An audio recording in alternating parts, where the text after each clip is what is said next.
Doink. Good evening, everybody. Look at that. We're starting a little bit early. We were going to start earlier, but we were talking to, oh, look at that. You're out there muting, and I didn't even mute. God damn. Yay! Jesus. Goddamn rookie. I don't know, right? We were talking to Ohio. Ohio couldn't come on. He's spending time with the family. But he was doing some work on his guns, and the kids were showing their grandparents how to operate some TV equipment and just good stuff. And so he's doing his thing with the family. Stevie and I are obviously here. Stump's on his way. He told me to start without him.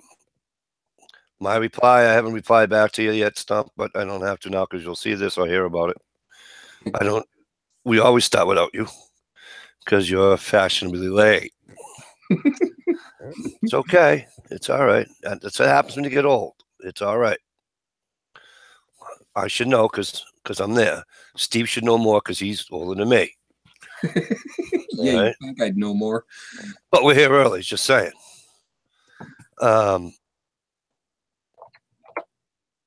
if everybody's week went well, and I'm glad everybody's here.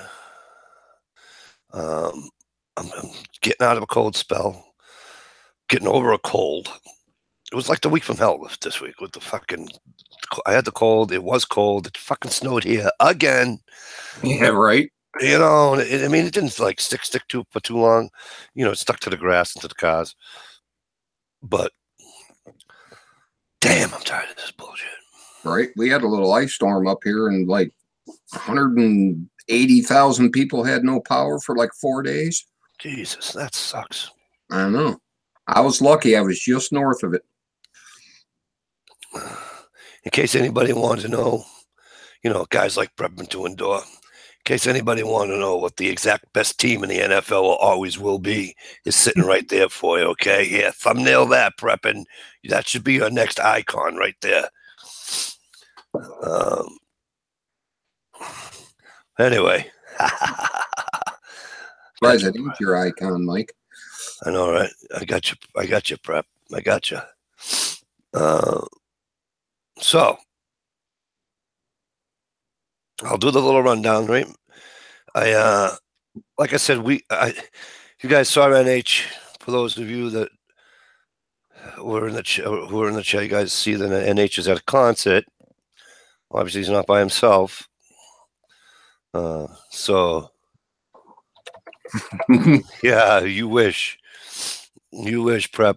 So he can't be with us tonight. I already told you the Ohio's with family, and Stump is on the way in. I have one out for Richie. I don't know if Richie's going to be able to come with us tonight or not. And I have to go to Facebook. I keep forgetting when I can't go from Facebook to here. I'm going to try it. I'm going to try to go from Facebook to here. I can get Johnny. All right, so. Oh, some guy, P2E, Prepping to Endure was first. Jeez. Go figure. I know, right? Some guy. How are you, my friend?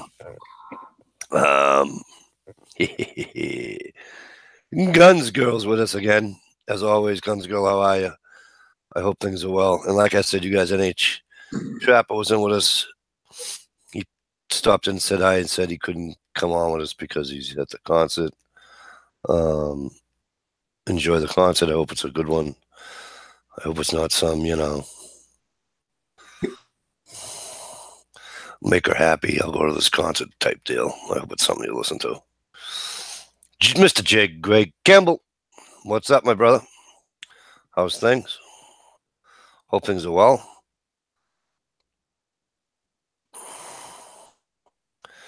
Evolve Outdoors is with us again tonight. Great to have you back. Right on. It's a pleasure seeing you back. Uncle Cow, how are you? Uncle Cow, it's going in the mail tomorrow, my friend. All right. I'm going to send Uncle Cow a package. Cool. I asked Uncle Kyle for his address, and he was nice enough to oh, Ronnie Brown, I missed you. Holy fucking, I even said hello to you earlier. Jesus, I'm sorry, brother. Sorry about that, Ronnie. You know that. You know I'm not. I hate when I miss people because it makes me feel like shit. Right. That's why I don't do the rundown. Yeah, I don't leave it to Stump, right? Let's yell at Stump. It's his fault. Right. Sorry about that, Ronnie. All right, before I apologize to Ronnie, what the hell was I saying?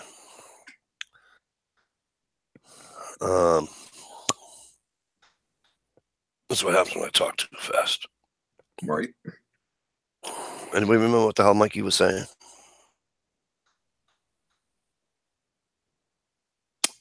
I'm mailing Uncle Kyle his things. That's it. Like I said, he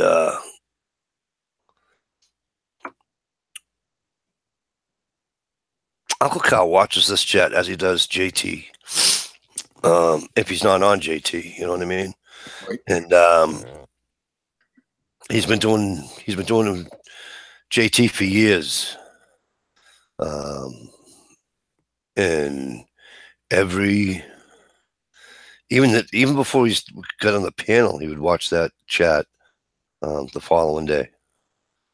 Both days. When Shell used to have, actually, I think he did it for all three. Michelle used to have, of course, the Wednesday one, obviously. And then she used to have Michelle Just Playing chat on Friday. And then, of course, JT on Saturday. And he used to do all three. He used to watch all three chats. Wow. And he does that with this one now, you know. And I think that's so cool. But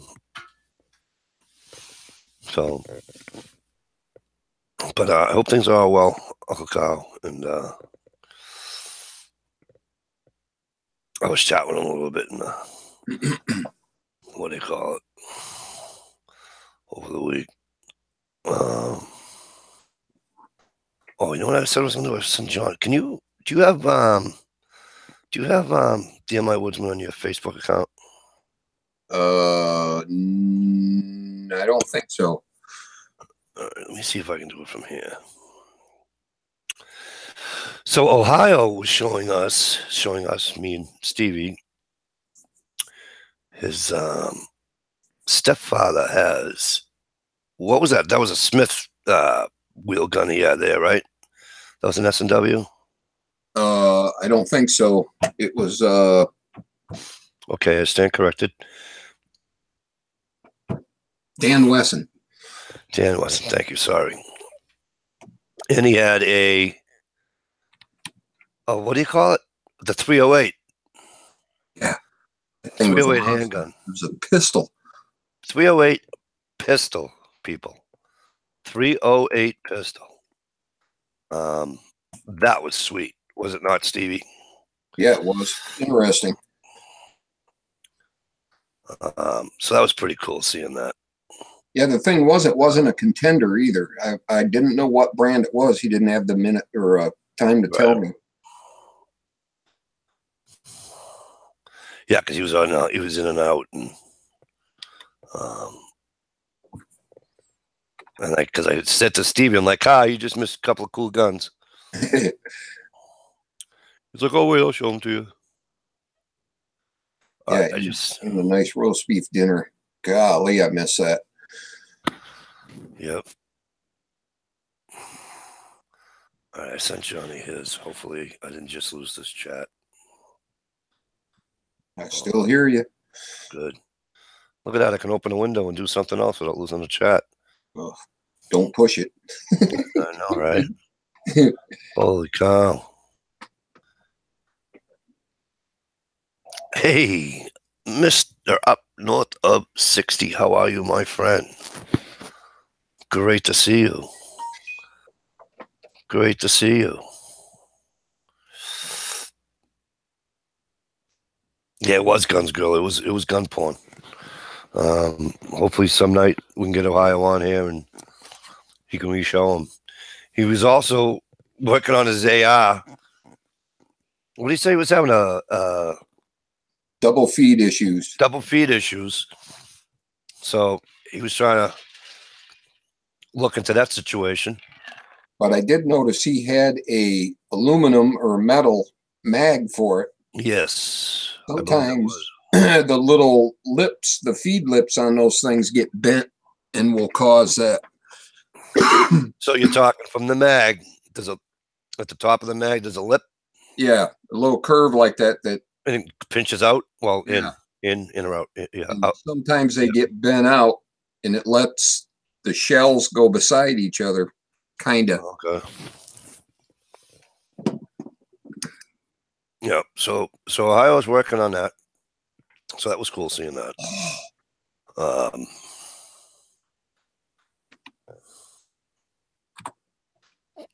Up north just took a bison ribeye off the grill.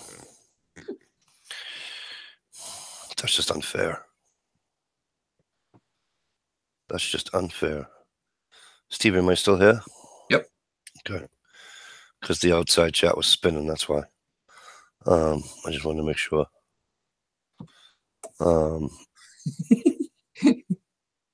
Fred Flintstone, right on, right? Have you checked this channel out? You got to check out up. You got to check out Up North 60's channel if you haven't done it. You really, it's a great channel. Yeah, great guy.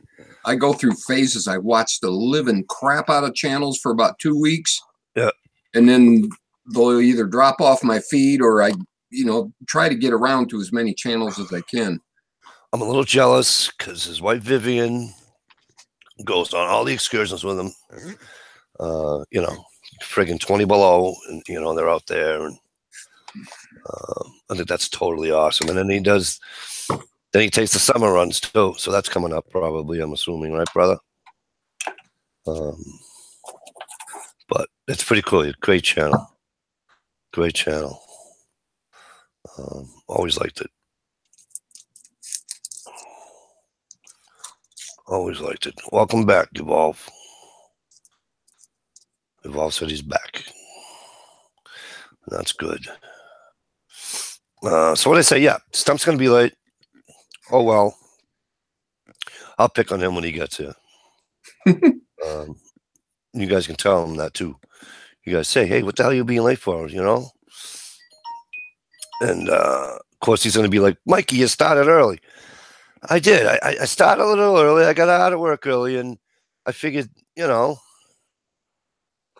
why, oh, you're welcome, brother. You're welcome. And why, you know what I mean? Why start late? Because over there we can get off at a reasonable hour. We're not here till 2 a.m. And, everybody can get a good night rest, I don't know. It seems like half the times we start early, we get a good roll going, and we are here till 2 a.m. I know, right? It's funny like that, though, isn't it? I think one of the best chats we've ever had together was one time you did one on a Sunday afternoon out of the blue. Yeah, that was a fun chat. I remember that. That was a fun chat. Yeah, that thing got hopping because, everybody was around. Yeah. Yeah. And it's coming into that type of season. Spring, and obviously spring's here. Well, some parts of the country. Yeah. Spring is here, but spring's here, but so you're gonna have people going out doing their thing, and hopefully I'll be one of those people.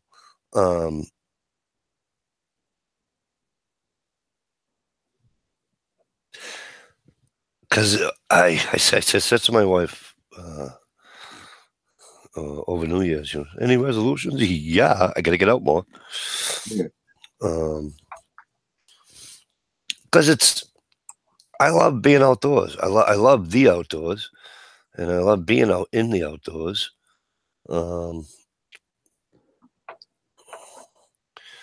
Obviously, what's the time you just dress for it? But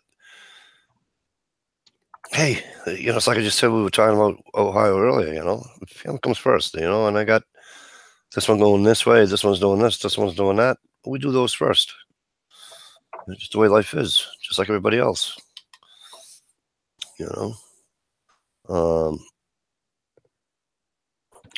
What What have I missed in the? Because, like I said, I was sick this week, Stevie. So I haven't even seen. I haven't seen news. Haven't heard anything. I did watch the Bruins game last night. Sorry to all you Toronto Maple Leafs fans, but shit happens. Have you heard? And I hope I ain't saying this name wrong. I just tried to spell it and it didn't come out right. But Lee Remy passed away. Lee Remy. Oh yeah, that was Full Metal Jacket. Full Metal Jacket. And Mail Call and yeah, that's a shame, huh? You know who else passed for all you wrestling fans out there? Or for all you old wrestling fans? Bruno Sammartino passed away.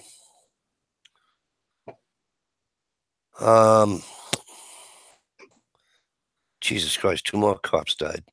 2 Florida deputies shot dead while eating at a Chinese restaurant. wow. 2 deputies were killed when a man shot at them through a window while they were eating at a Chinese restaurant in Trenton, Florida on Thursday afternoon. We had one here in Massachusetts, down the Cape Cod, for those who, for those keeping track. An officer went to deliver a warrant. Oh, sir, excuse me, we don't deliver warrants, right? We serve warrants. And he went to serve a warrant. Harry Anderson ripped from Night Court. R.I.P. I'm sorry.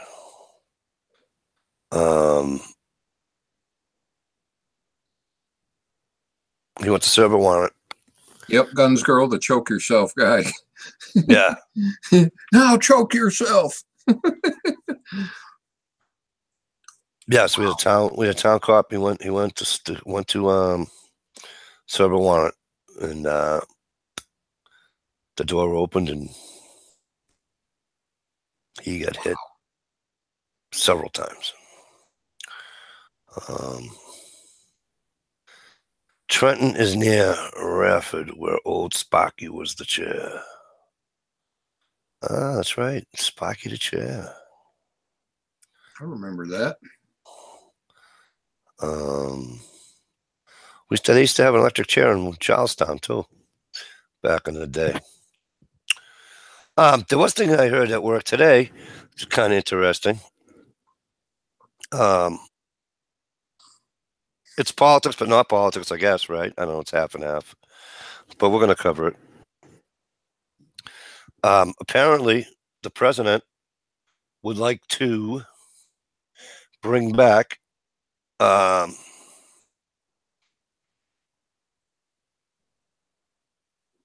car manufacturers. Well, yay.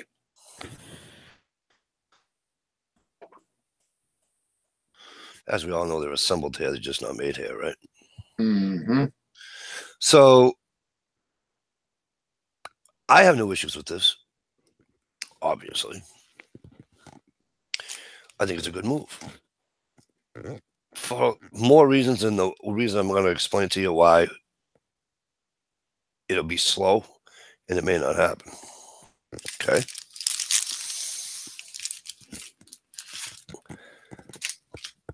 The unions.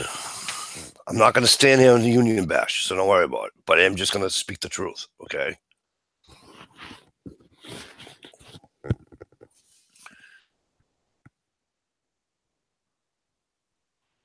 What they're going to want, they're probably going to, if they're going to manufacture, which means what? They're going to either want a little bit more money from what the assemblers are getting. Can I form that opinion correctly? Probably. Okay. But what you want and what you get are two different things. Because so on that assumption, right? So wouldn't your basic $20-something-thousand vehicle, because they're out there, right? 18, 19, 20-something $1,000 vehicles. You can still get them, right? Yeah. Those will probably rise to what, 30 grand? I don't know. I've seen a lot of stats on and followed. There's a some information out there, and they actually run you through step by step how much it costs to build a car. In labor was one of the lowest cost, believe it or not. Really? Yeah. Do you remember what the highest cost was? Yeah, paying the CEOs of the freaking company. Yeah.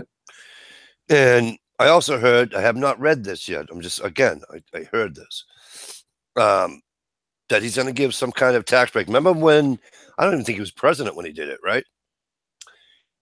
And he asked the company to stay. I forget the name of the company. Stevie, help me out. Remember the company was going to move?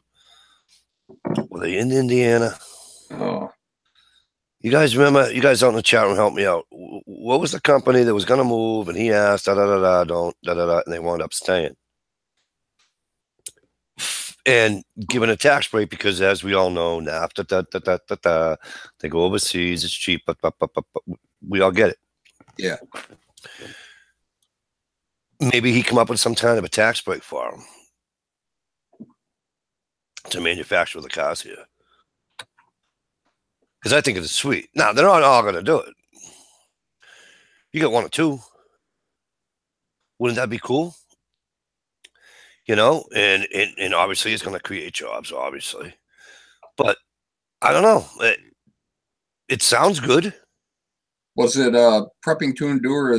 Was it Carrier? Because he said they left anyway. Was it Carrier? I'm with you, Prepping. I'm not here to. I wasn't. I hope you didn't take that the wrong way. Fair wages is fine and all that. I was just afraid, but Stevie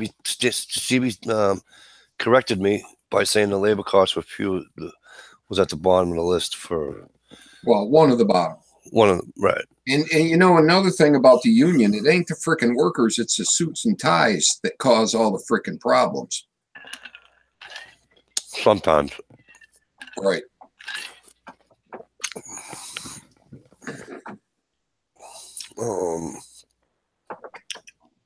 It was Carrier. Okay. It sucks they left anyway. Probably because they could. I don't know. I'd like to look into that. That'll be my homework assignment. There you go. I'm going to look into that and find out why they left. And I'll get back to you next week on that. Because wouldn't it be cool, obviously, for a lot of these companies that leave or have left to come back this way? Because obviously we all know we're not the booming industry exporting giant that we once were. Right. I'm pretty sure everybody knows this. We had a big old movie studio that just not long ago moved to Michigan. Matter of fact, that's where they made the last Batman movie. And our flipping governor or whatever took their tax break away, and they said, okay, packed up their shit and pew, gone. Yeah, see, that sucks. HRM, how are you, my friend? HRM says, we don't get car buying subsidy, guys. Nobody's complaining about the cost of farm machinery and farm subsidy. Really? Do me a favor. I'm not even being a wise ass, HRM. Can you elaborate on that?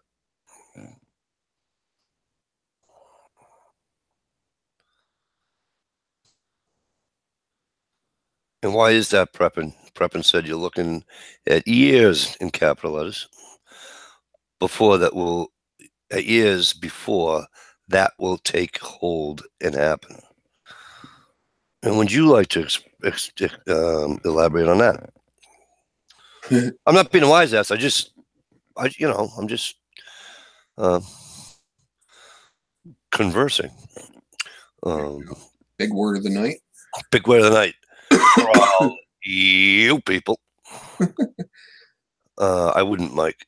You wouldn't what? You wouldn't want to, you don't want to elaborate? I don't know.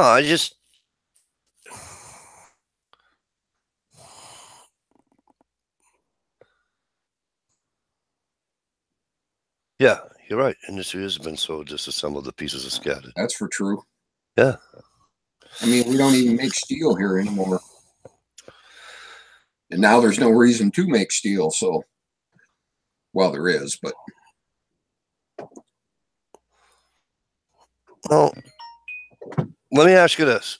Let me ask you, oh, there goes my phone's dying. Good. Nobody'd be able to get a hold of me. Let me ask you this. Enough people had enough with the president that was in the White House before, right? Yeah.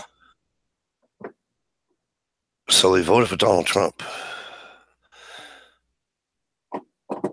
I'm not. It's not a knock. It's not a. I'm not. Okay.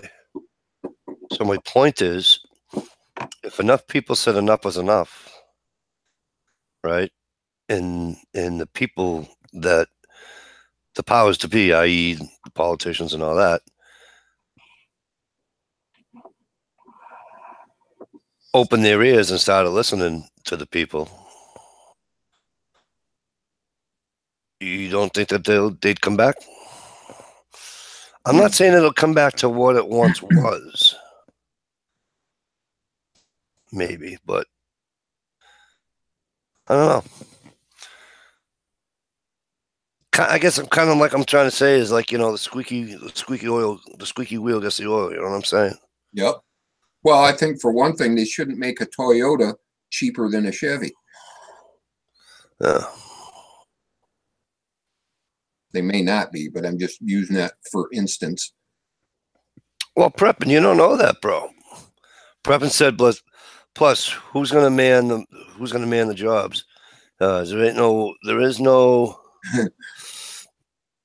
what's it say? Onesie man? Onesie man, bun wearing millennial. Go to work in the factory. I get that. I get the millennials don't want to work. Well, they all want to hit it big on they want to be .com companies. I get all that. Yeah. You still have people that aren't millennials that'll go to work. But they are having trouble filling labor intensive jobs. There was a big earth moving company out in where do they gamble out west? Nevada. Yeah, but what's the Vegas? In Vegas, a big old earth moving company could not find people. They were offering outrageous wages, and they could not put people in the seats of their heavy equipment. That's just dumb. They were willing to take basic. You got a driver's license? We'll train you from day one. To get your hoister's license. Okay. Yeah. Well,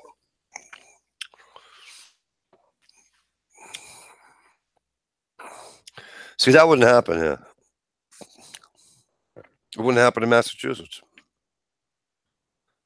There's never a shortage. I don't know why. There just isn't. I don't see the, oh my God, we need all the help we can get type bullshit. I see it at my little company at 25 people. Okay.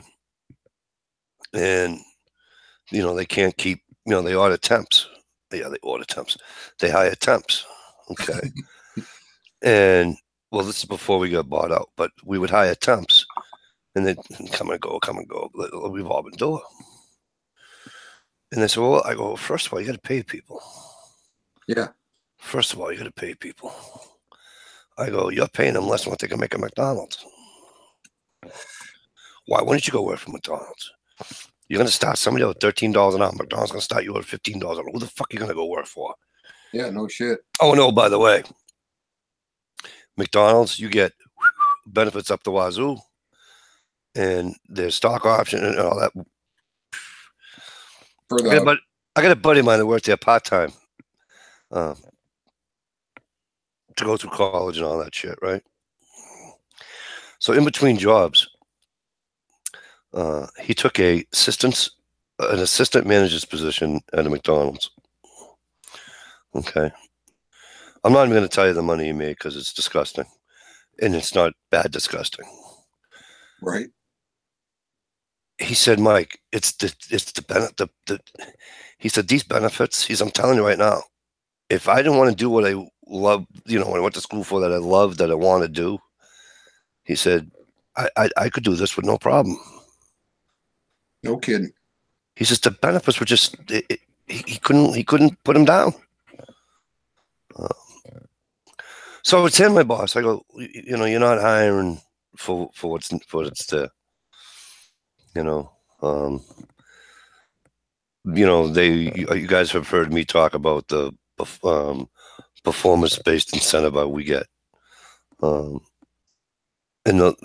there's a few parts of that are sketchy. And I've always said to them, fix this up, da da da da. They don't want. New company comes in, they still can't get anybody. We had one guy, he lasted, I think, I don't know, 20-something days. Gone. They haven't filled the position yet. Right. Do more with less. Yeah, I've been hearing that for quite a few years too. You know, it's just I don't know. You know. Well, I figure it, if they don't hire people and got less people, they should pay you twice of what you're making. You're right, Prep, and they are. G-Trapper, good evening, my friend. Prep says the trades are hurting for skilled people. They are. It's coming for all working for debit cards, no overtime holidays. Yeah. Where I work right now, there's I don't know, 20 or 30 something people in skilled trades. The average age is like 56. Well, we have no young people coming up or no young people to teach them what we do hands-on.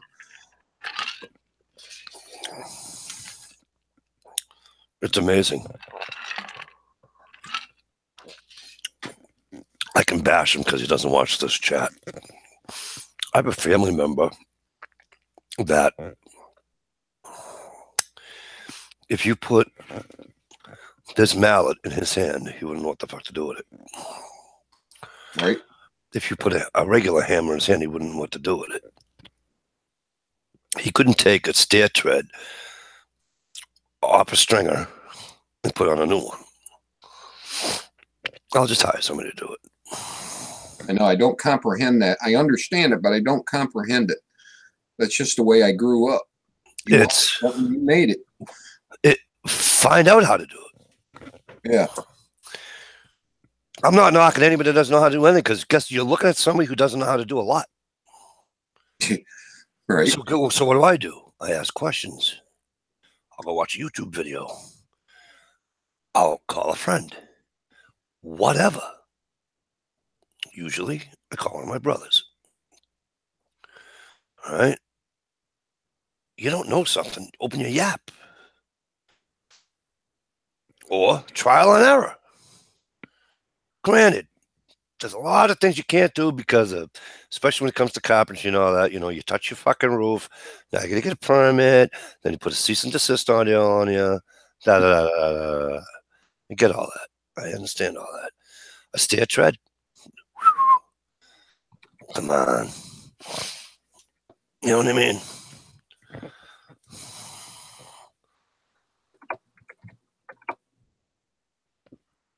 Yeah, you don't know how not to drive under bridges with big trucks. I love you. I really that was her before I even looked up. I told her I loved her in the Facebook thing the other day, and she gave me the Pinocchio fucking thing. Let me tell you something. First and foremost, Michelle just playing in the house. Hello, beautiful. Thanks for stopping in. And thanks for making me remember and laugh all over again. For those who are saying, why is Michelle saying you don't know how not to drive under bridges with big trucks? She's 99.9% right. I wasn't in a big truck. Mikey went under a bridge with a Freightliner Sprinter with roof racks on it. And I got halfway in, and I'm like, oh, good, I can make it. And then all of a sudden,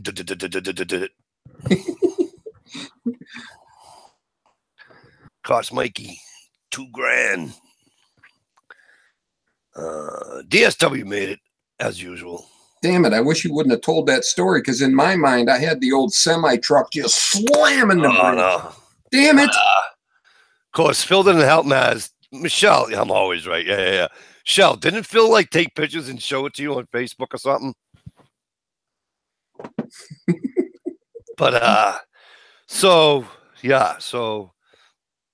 Michelle found out. I think she even posted. Michelle, you put it on Jamie Time's Facebook page the other day too, didn't you? That was funny. It was funny. But here's the thing, right? So now I know I'm screwed, right? I didn't think I was going to get fired, but I know I'm, it's just, you know what I mean? Right. Here's the thing. I find this out later. Okay. I mean, much later. Truck's already fixed, the whole nine, right? We didn't go through insurance because then that would have went against me, and I would have got in trouble that way. And if we went through the insurance, his insurance went up because of me. So I paid it out of pocket. And that was my idea, not his. This is my old boss, not the new people. Anywho, here's what I didn't know. I don't know if this is a Rhode Island law or if it's federal law. Anyways, this bridge height wasn't marked on either side of the bridge.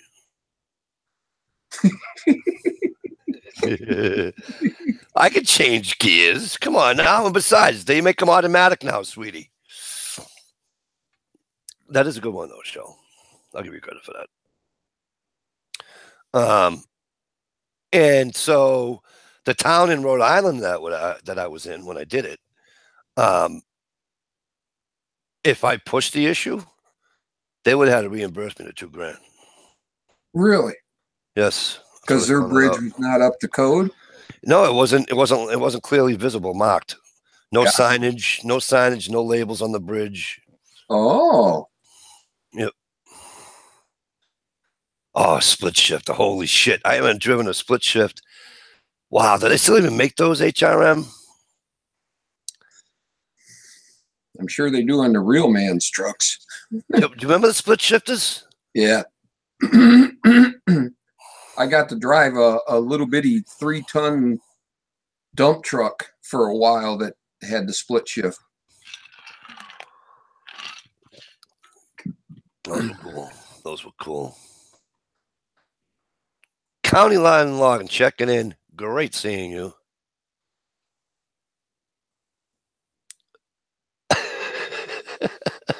Not me, Michelle. I wouldn't do something like that. What's this button do? Right?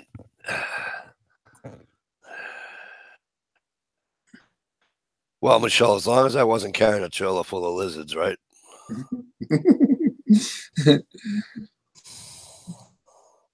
Now, if I was carrying a trailer full of lizards, I would drive just nice and safely.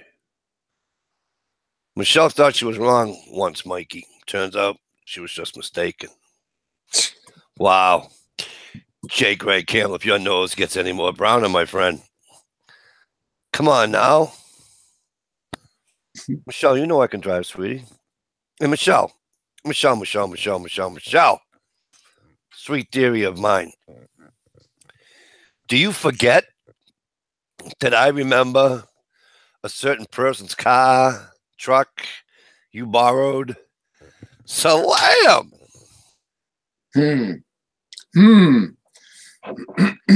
Just got interesting. Do you want me to get Johnny Master Sergeant Arms on this chat so he can tell that story? I can always go. Didn't you say something about that on JT one night too? Lies.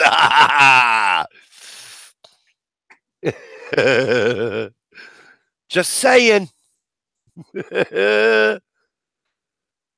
Don't make me get Johnny on here.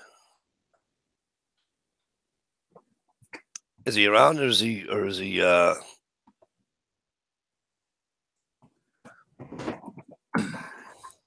the other side of the country? Connie Lodge says he got a knife, ferro rod, and fatwood. Steve, thank you so much. Oh, my pleasure, buddy. I told you I would send it. It took long enough, but I'm bad. That thing sat on the counter all packed up, ready to go for like 2-3 weeks. I sent him back, and yeah, that's funny. You sent Johnny packing, yeah.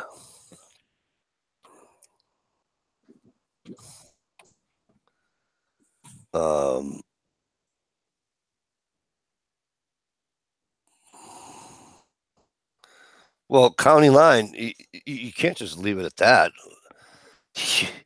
You better do a video. He said you were wrong one too many times. I thought you were going to say he might have used one of your lizards for bait or something. County line, you got to, out with it. You got a ferro rod. You got to either do a video or tell us what you got for a knife and the ferro rod and all that. And it's awesome that you thank Steve. Don't misunderstand me.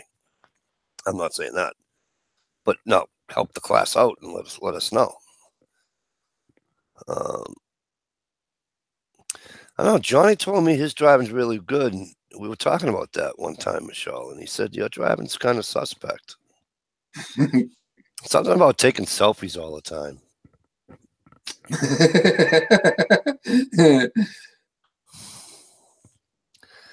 I think it might have been that pink lipstick or the lip gloss, whatever the hell it was, or maybe it was the pink sunglasses getting in your way. I don't know.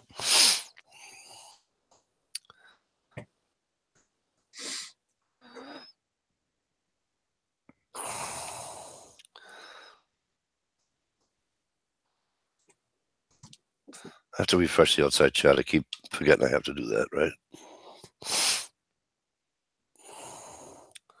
I think that's how I might have missed Ronnie Brown earlier. And why does he want me to drive every time we go somewhere?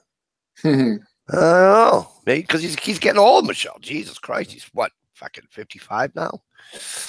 Come on, pretty soon you'll be kicking him in the friggin', you'll be buying the Walker farm and everything. You'll be visiting him on Saturdays.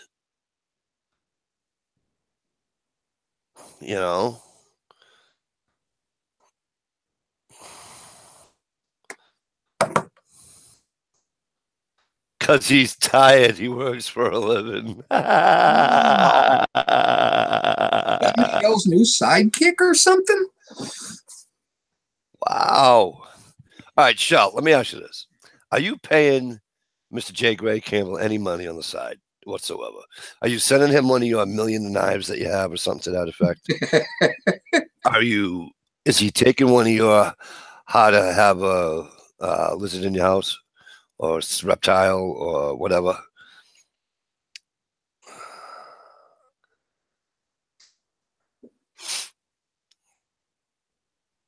Because you could lie and he'd swear to it.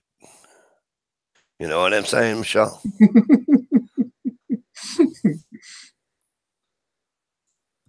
Oh, he's not putting out.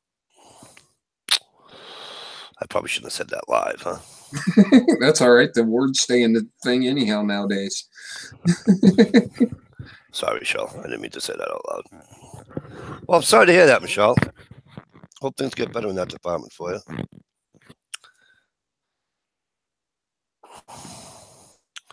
And, whoops, who just texted me? Was that Stumps? Saying I'm late? No shit, you're late, you meathead. Yeah. Why is my phone dying all of a sudden? Because I didn't plug it in, you meatball. Oh, yeah, that. Yeah, I woke up this morning. Mine was sitting on the dresser, not plugged in. But luckily, my flip phone charges in like 2 minutes. Okay, just for shits and giggles, Michelle, stop shitting on Stevie now, okay? You can't. I know you took shit. Johnny follows me around like a hellhound. He was talking about.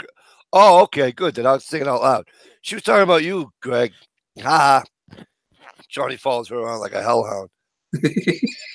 You are hell on wheels, Michelle. You are hell on wheels. I am. There ain't gonna be any argument there, sweetie. Can you tell the folks about the flip phone? What about it? It's awesome. So it wasn't pet dinosaurs, but we got rid of them. You know what I mean?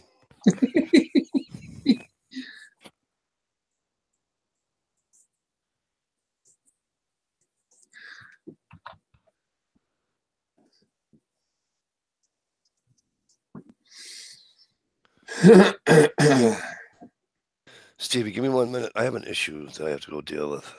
Oh, that's exciting. Folks, I'll be right back.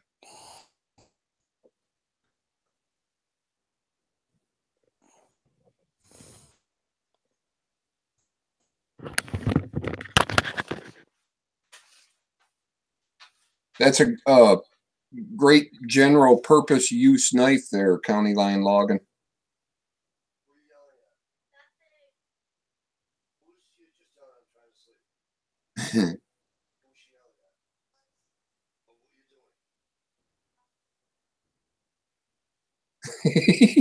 I am Michelle. Always gets attention. I just hope when it croaks I can get another one, but I have a feeling I won't be able to.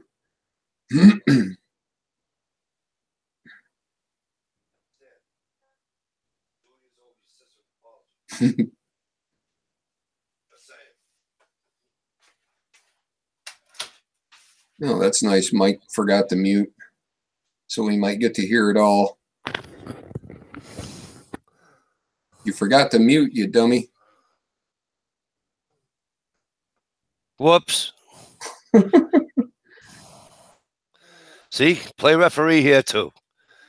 Yep, right. Prepping, I sure do. Sorry about that, folks. He is the life of the party when he pulls that flip phone out, isn't he? Inspector Gadget. that is kind of a good one. I like that, Inspector Gadget. You're gonna know Mora knife, made in Sweden. Beautiful. Moras are beautiful. I got one of those myself. That's awesome, County Line. Great to have. Good luck with it, and don't cut your finger. Or your thumb, in Dish's case. What? Just saying. I've done it. Prepping, I think they still carry the jitterbug with the big numbers for old people. That's what I might have to go to.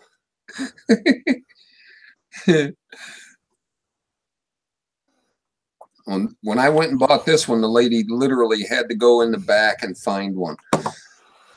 We have, I shouldn't make fun of Steve because we have flip phone Verizons at work if I so choose to carry one, which I won't because it's like, it'd be like carrying around. Remember the old lunch boxes when you were a kid? Right. The metal square ones? It'd be like carrying around one of those. Okay. Today, or the black ones that your dad used to take to work? Yeah. They were like mailboxes with handles on them, right? Yeah, with a thermos in the top. Right. But here's the funny part. Have you seen them at like Walmart yet or wherever?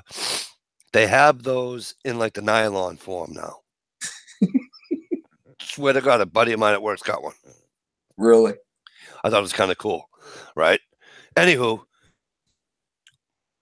I don't carry one of those because I haven't carried one of those since I was, I don't know, 3rd grade, 5th grade. I'm not carrying the flip phone. Sorry, buddy. They're too small. You can't read the screen. You know what I mean? That must suck for you to look at porn on a fucking flip phone. Just saying. I'm loving it. How many flip phone jokes can you come up with?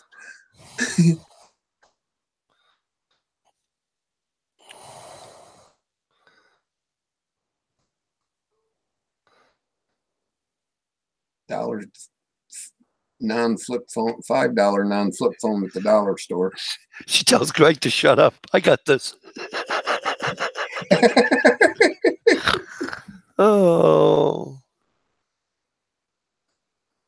They are breaking rules on on location and messaging policies. Your first cell phone was a bag phone. My first cell phone was not a flip phone. Go find your toe. Oh my God, Michelle. Jesus. Oh, Greg's gonna fire back. This is gonna be an epic Friday night. A battle between two Southerners. Well, Greg, you're no longer a Southerner because you're too far west now.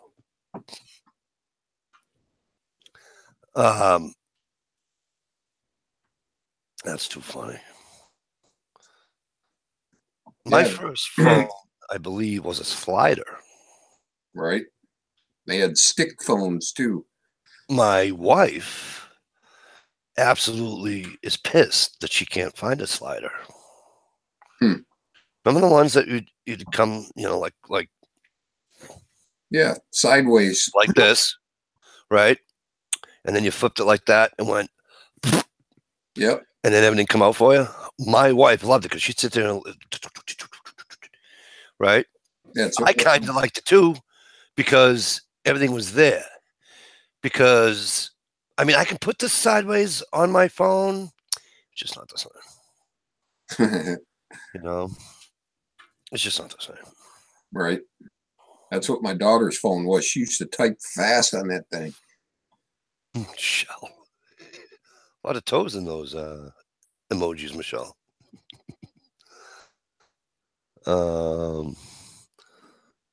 Cell phones have only been around since the late 80s.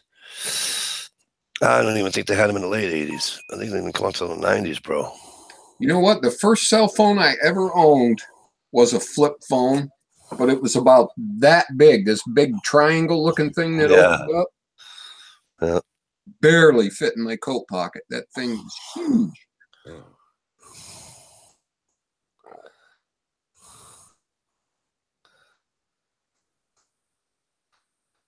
Yeah, those were remember the old car phones too. Michelle might have 11 toes. You never know. Internal.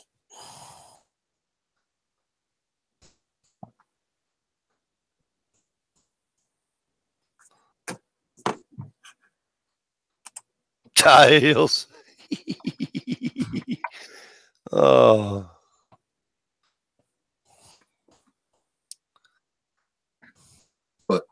But I'm not a moose. Or a camel. You don't have camel toe, do you? Jay Greg, do you have camel toe?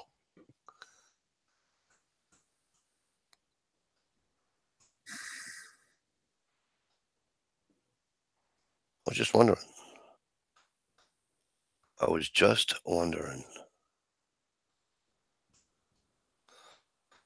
You never know, right, Stevie? I mean, at some point in time, you have to,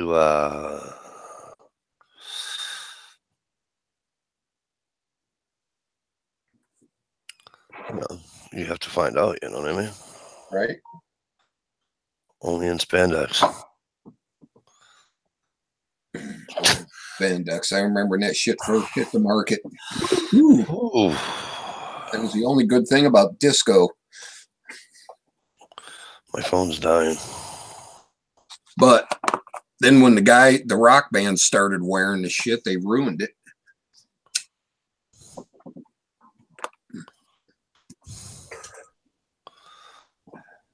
And John the MI Woodsman, if you're out listening, you have an invite in your Facebook messages.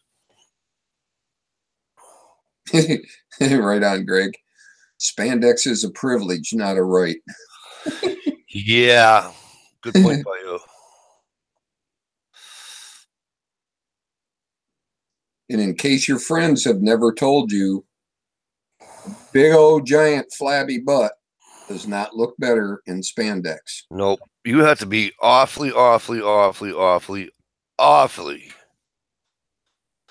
What do you call it with yourself to put spandex in that? Yeah. And listen, I'm not. Listen, I am not knocking anybody that wears it or used to wear it. Bless you. I just Right. put it to you this way: I ain't gonna wear a Speedo anytime soon. Okay, Either. not happening. Okay. Yoga pants, leggings. I don't know what the new fad, but I seen a perfect. Was that today or yesterday? Anyhow, it doesn't matter. But I seen the perfect pair of those walking down the street. It was quite pleasurable.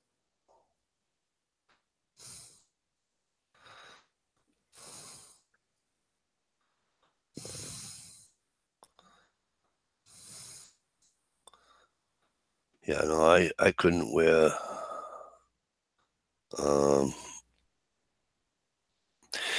Even all right. Remember in the '80s, guys, we'd play softball or whatever, and it was like spandex, but it wasn't. I Yeah. guess it was. It was guys spandex, but it wasn't called spandex. Yeah, it's just the baseball pants. Yeah, and they were tight, and you could wear wear a pair of shorts over it. Right.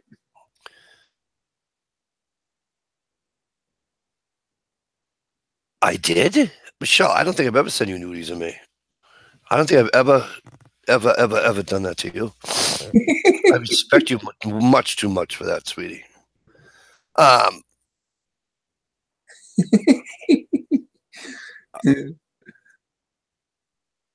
couldn't even wear those. I used to just have to wear the regular baseball pants. I couldn't wear the spandex shit, and you know what I mean? Yeah. I just couldn't do it. When I started in Little League, they still had the big old heavy, sweaty wool pants. Yeah. Oh my God, them things were horrible. The more you sweated in them, the longer they'd get, and you'd end up tripping over them or getting caught in your spikes. Yeah, it sure doesn't, Greg. Good or bad, unfortunately. Actually, I did send Michelle a dirty picture one time. Remember Michelle?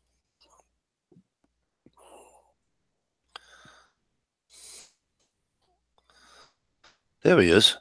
Mr. John, the MI Woodsman. If you go to your Facebook messages, you have a link to this chat in your messages. In your Facebook messages, excuse me. And that's John, all these years you and I have been on here. All these years, and I can't get you the regular way on here. That's effed up. Jay Greg says, I can't wear any tight pants, Mikey. My ass is too big. You can't drive a railroad spike with the tack hammer. Yeah, no problem, Johnny. I just wanted to let you know that it's always there, my brother.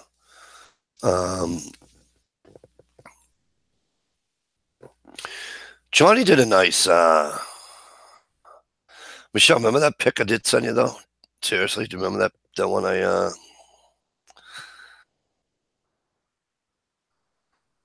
there was Jesus, the guy was built like a horse. Anyways, like this, right? Oh Lord. Oh yeah, I find this pic and I'm like, here's Shell. I'm sending you that Dream on. a DP pic, a DP of me, right? She's slapping her ass off. You wish. You know. Every time you get on a plane, they tried to charge you extra for carry-on luggage. Absolutely. Uh,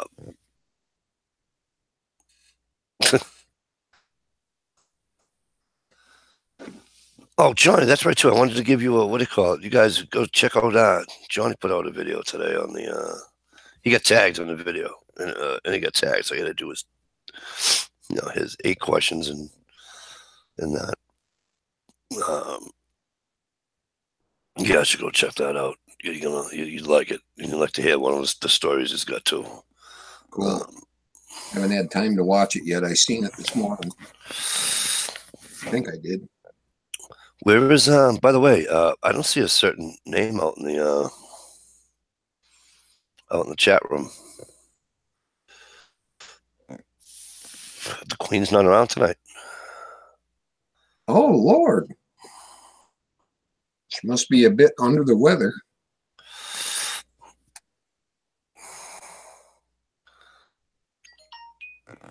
Hope all is well. I mean, I know she going through what she had to go through.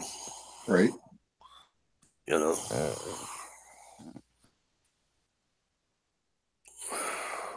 Well, maybe she's got the Massachusetts cold that I got, right?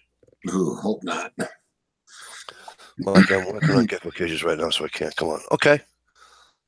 Sure. I hope it works out well for you. Michelle, what's the dragon? What do you call those? What do you call them, guys? Help me out before she dragon. Huh? The bearded dragon. The bearded dragon. My Michelle, my brother's bearded dragon died, and they have a reptile store in my hometown where I grew up. That's where he lives, and they got a guy that knows his shit about them, because I mean, there's other people in there buying them, and they everything's fine, and but he's only had it like 3 years, right? And it died. What's their life expectancy? Are they? I don't know anything about them. I don't. Well, from listening to Michelle, they're pretty persnickety about their environment. But I mean, he got everything right from the, and he did everything by what they told him to do. You know what I mean? Only fed him what they told him to feed him, and all that stuff. You know.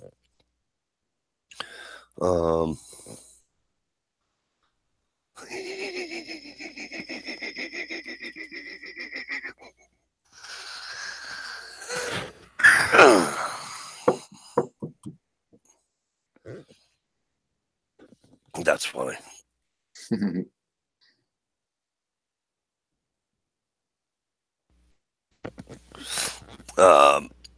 Probably. You never know.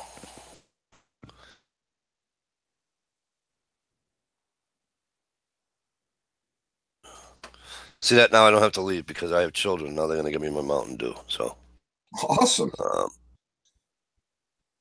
Taxes and Mountain Dew, two good reasons to have kids. But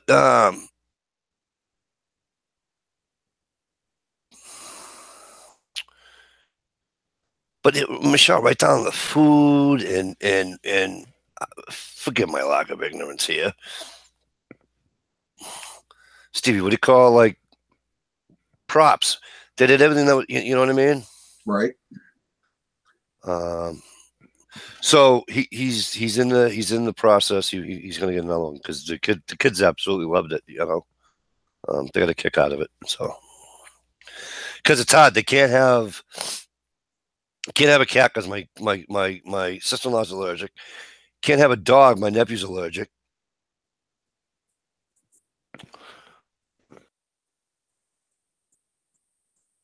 Right on.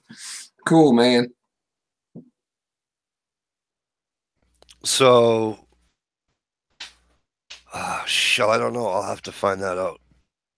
I don't know if did he have sand? I can't answer that question, Michelle. I don't know. All I know, Shell, is that he said he went by the book. Him and my sister-in-law went by the book on what the guy at the thing told him.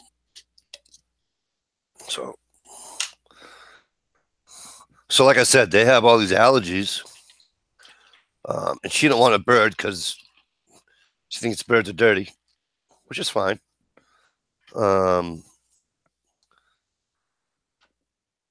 So they went into and they got to be at the dragon, and the kids absolutely loved it. You know. So sand's a big no-no. Causes impaction. I will definitely remember that, and I will ask him that.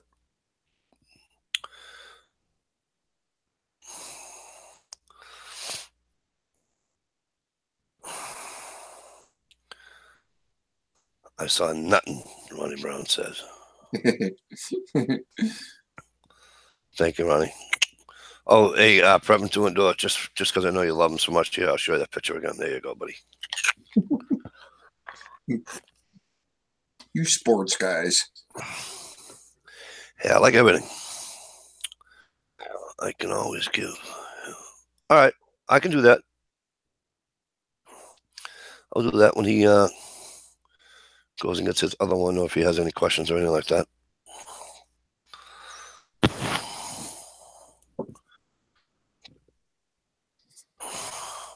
Yeah, somebody at work doesn't understand how I can go through all the sports. I'm like, what do you mean? It's just their hobbies. I don't play them anymore. Obviously, I'm too old, but I love watching football, hockey. Here's the funny part. I like watching baseball live, not on television. I'd rather listen to a baseball game on the radio. Is that not weird? I used to love listening to baseball on the radio. Loved it. Back when I was a kid, me and my dad, we had a couch down in the basement. It was always nice and cool down there. And he had my great aunt's old wooden stand-up radio, the big giant ones. Yep. AM only. And we used to sit down there and listen to the Detroit Tigers games. It was awesome. Isn't that cool? Yep. Some of my best memories. I used to listen to the games in the summertime when we were up north. And I got down to my grandpa's cottage, and if he was there, and if he was puttering around, he'd have it on, you know. And he changed the channel one day, and all of a sudden he had, and I'm like, "Pop, what's that?" He goes, "Canada," and he wasn't lying. Really? He got a Canadian station in the state of New Hampshire. It was not like we're right on the border either, you know. Oh, I have to go back here. HRM says, I buried my hunting dog yesterday. Dude, I'm sorry. Sorry to hear that. Wait till you get to the end. Holy crap.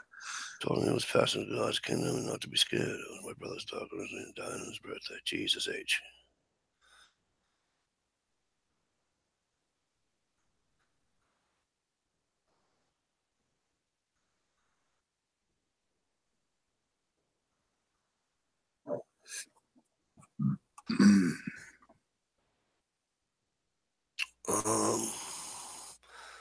Let me go back to what county.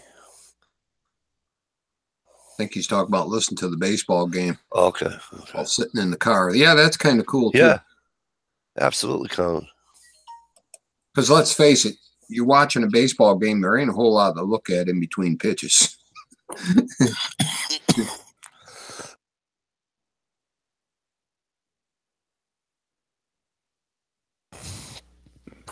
Mikey in the coffin spell. Thanks, Shell. HRM, that blows. Anytime, you know, dog, cat, I don't care what animal it is. That just sucks.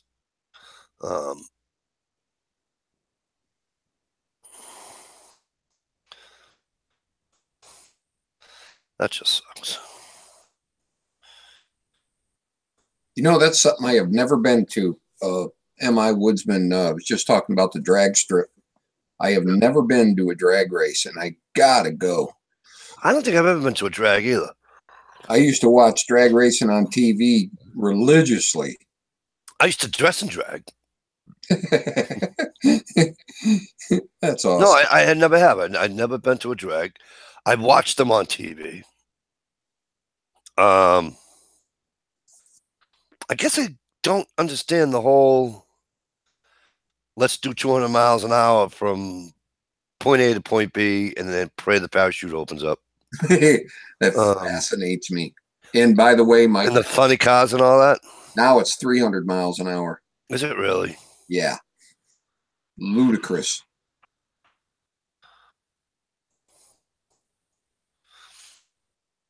Good point, HRM. He said he wasn't in pain. Yeah, I have too, but it doesn't get any easier, HRM. I actually had to help Dad with two, and then on the third one, I actually walked it to the vet. They euthanized him for me, and I took his call home with me, and it just never sat right with me. I was 18, 19 years old doing it. I don't know. I just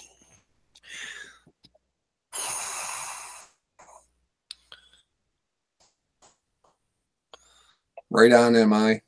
You see what he wrote, and I totally believe that because what's I that? went to Going's different.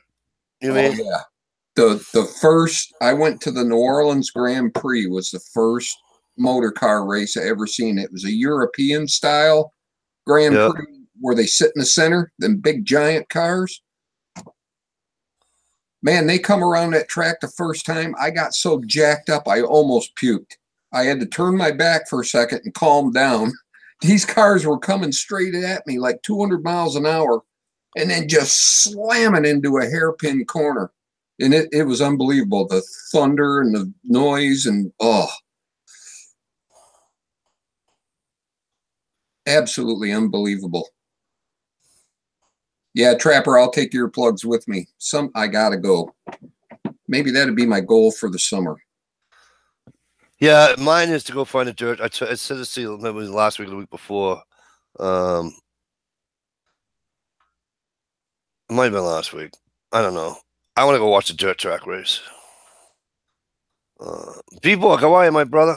Good to see you. G Trapper says, "Where are the earplugs?" Right. I want to hear it without for a minute, and then I'll put them in just to get the full effect. Yeah.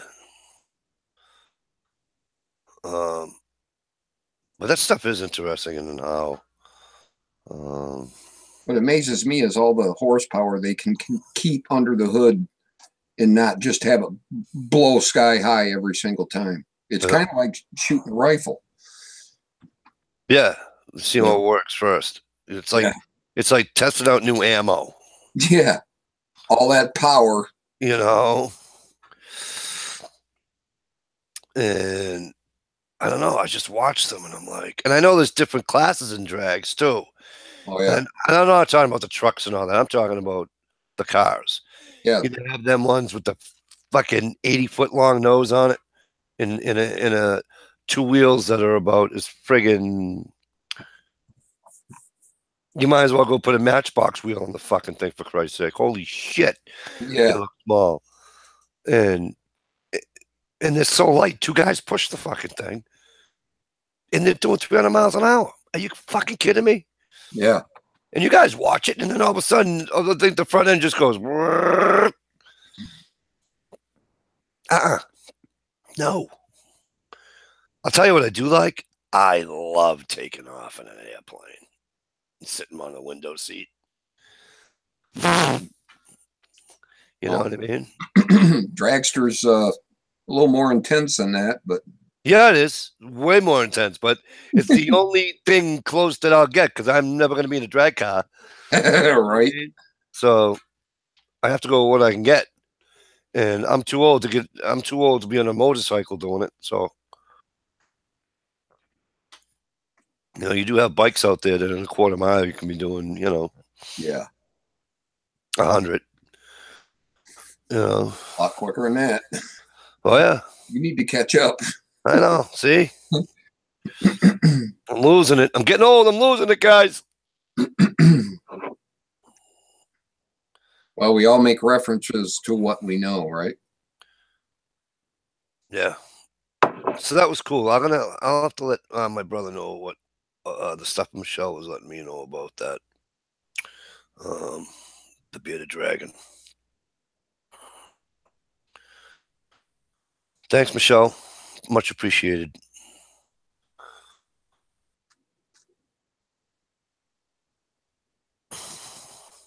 I'm sure my brother will enjoy the info himself too for the next one. You know what's funny, Steve? I haven't even got one myself. All right. The wife's got a turtle. Did I tell you this? Did I gotta tell you guys the story about the turtle yet? I don't think so. No, no, you gotta hear this. Michelle, you're gonna love this story. My wife says to me, I need you to do me a favor. She's really not a pet person. Okay. So, anyways, I need you to do me a favor. I says, what's that, honey? She says, will you buy me a turtle? I buy you a turtle? Why? She said, I want it as a classroom pet. Now, my wife teaches second grade, by the way. She says, I want it as a classroom pet. I said, first of all, did you get permission from the school? She said, yes. I said, okay. I said, all right, we'll go buy a turtle.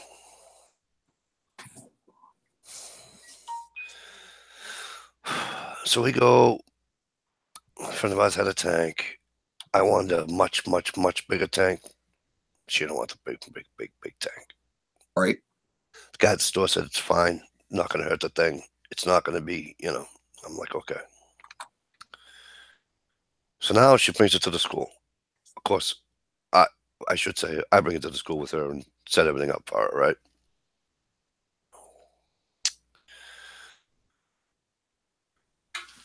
Did the kids name the turtle yet? She's like, no. I goes, tell them to name it Mike.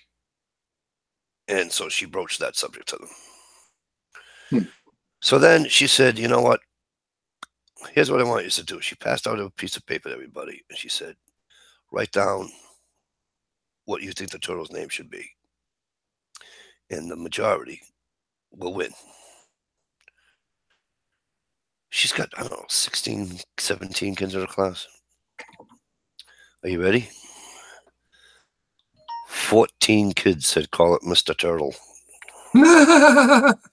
That's so original. Are you fucking kidding me? Hey, Mr. Turtle. Come on. The other night, I walk in and I'm standing and I'm talking to my son. And my wife's sitting on the couch and I hear this.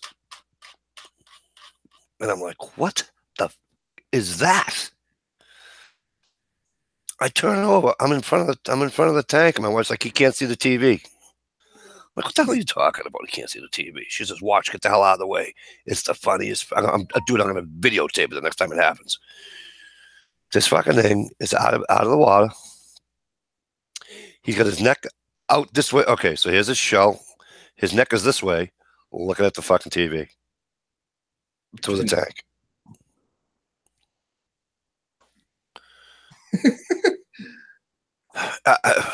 Cats do it, dogs do it. Why not? You fucking kidding me right now? A fucking turtle watching TV. And then scratches on the fucking thing when you're on his way. Holy shit, I'm on at 135. How the hell are you? Great to see you. Haven't seen you in a while. Hope things are well.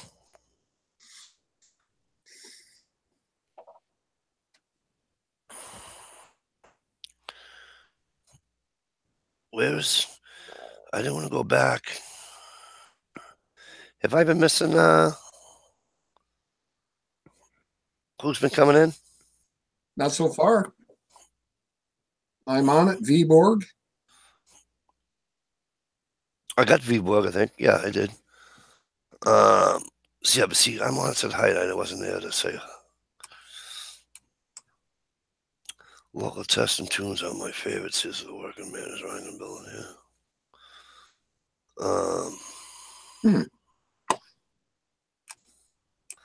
Check rake says 65 there. My turtle chases the lasers on my gun. That's fucking funny. Guns girl. That's freaking funny.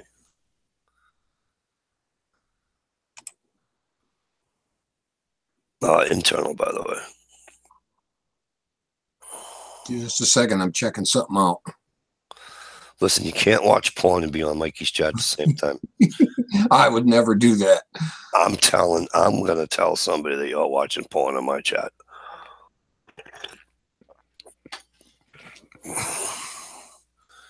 That's all right. I'll tell her tomorrow night on your chat.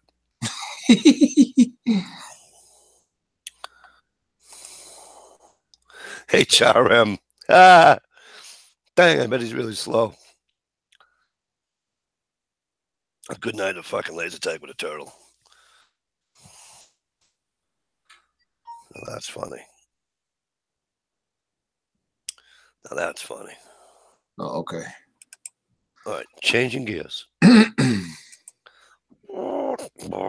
That's like I like to do. I'm trying to get back on the external here. I'll just open a new window if you. Yeah, that's hey, what whoa. Stop the presses. And she's gone too because she would have loved to see you. HNRE 42. How the frig you been? Great to see you. Stevie, you want to see a good dude? HNRE 42, right? The best. Great guy. See, this is why I love YouTube, right? Right. We got so many good dudes on here and dudettes. Relax, girls. I would never leave you out. All right. Guns girl would be like, Mike, I'm fucking shooting you right now through my friggin' laptop. No. It's just cool people on there. I'm sorry. No, that's awesome, man. I hope everything's been well.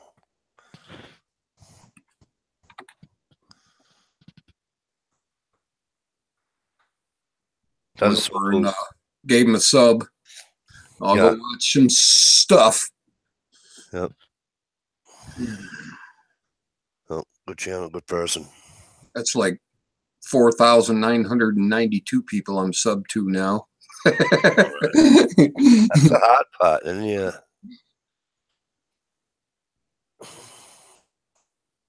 Oh, that's awesome.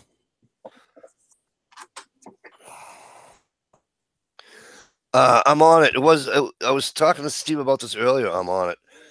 It was like 48, 50 degrees, something like that here today. However, it was like a late October, early November-ish 50s where there was that cold snap in there, you know what I mean? So it wasn't like a nice 50-degree day. However, tomorrow is supposed to be like 50-something and nice.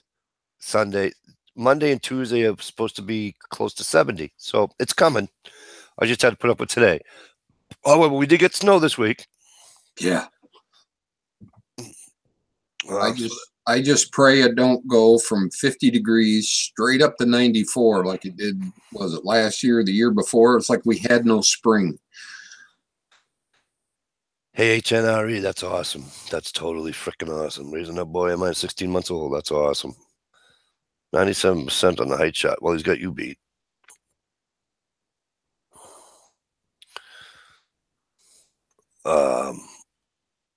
It's just awesome to see you.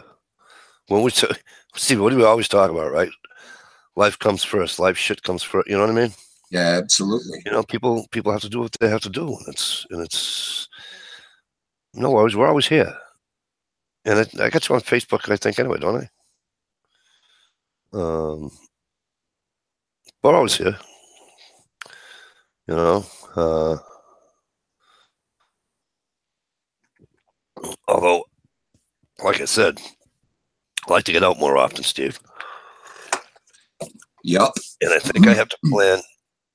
Speaking of outings, I think I want to plan. That's what I was going to do before I saw HNRE come in. I want to go out and do a few. Okay, so if Dish and Shell is still listening, they'll remember. So one night, I was up north, right? And actually, it was during the day. So. But I wanted to make. Why is there an echo? Because John just mute. Johnny, on the outside, but you know, from the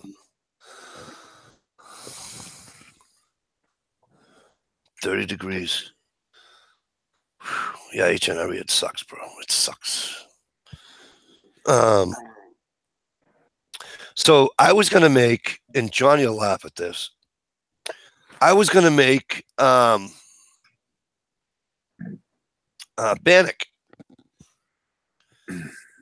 for the first time because Right.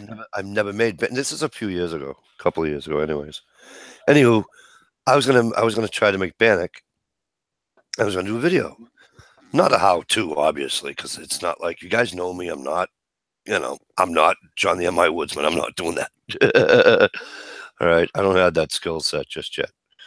So, anywho, I'm gonna make the Bannock, and I'm gonna videotape it. Right? What do you think happened, Stevie?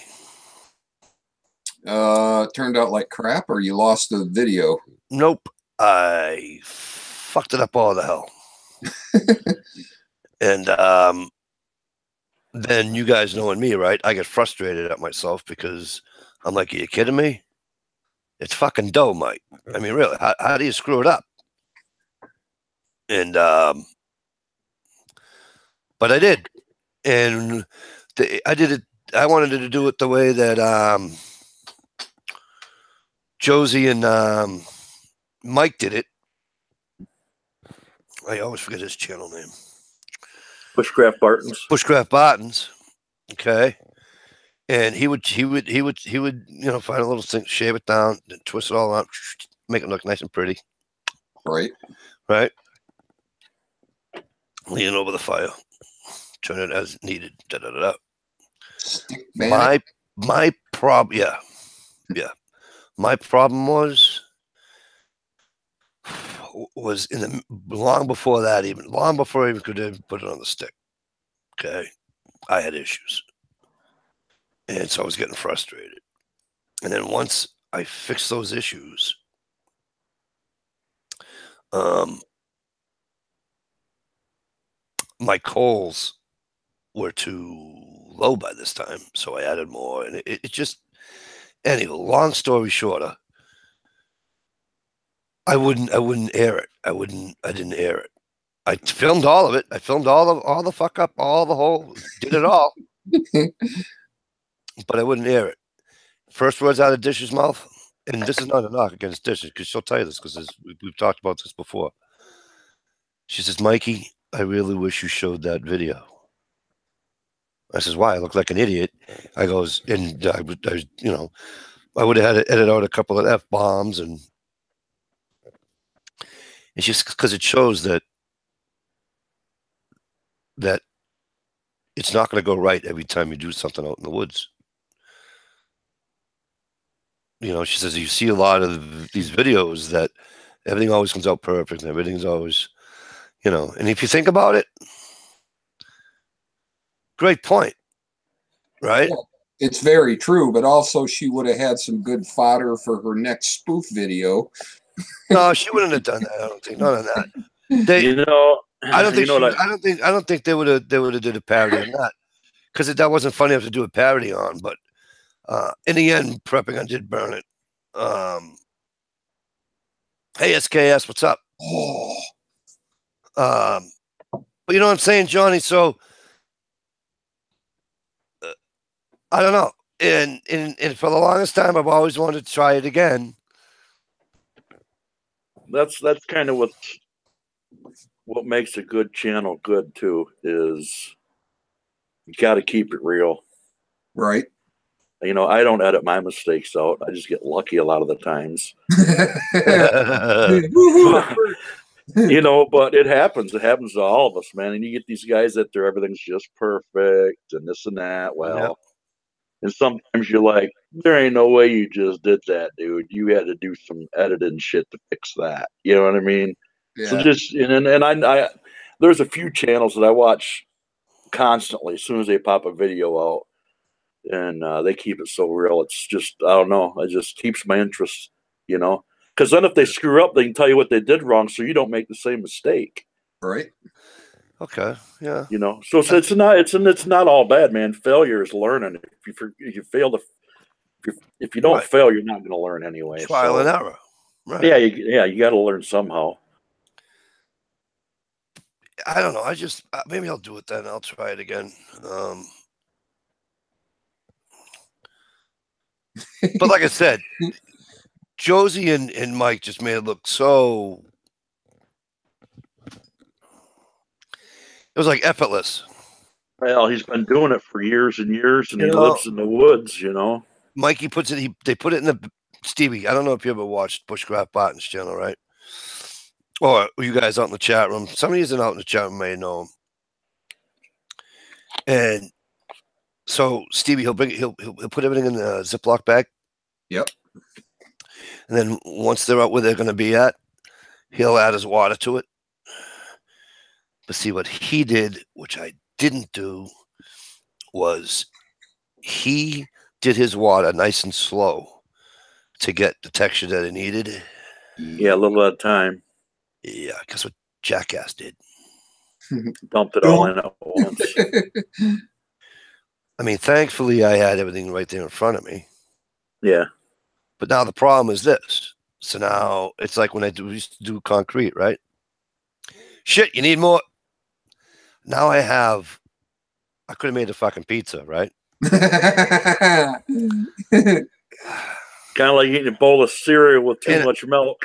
Right? So now I'm trying to make half of it, right? Roll it. And it was just, again, it was just a mess. But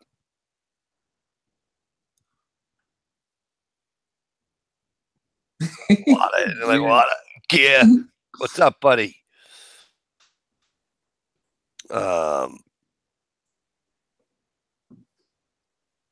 don't know. So, but I'll have to try it again.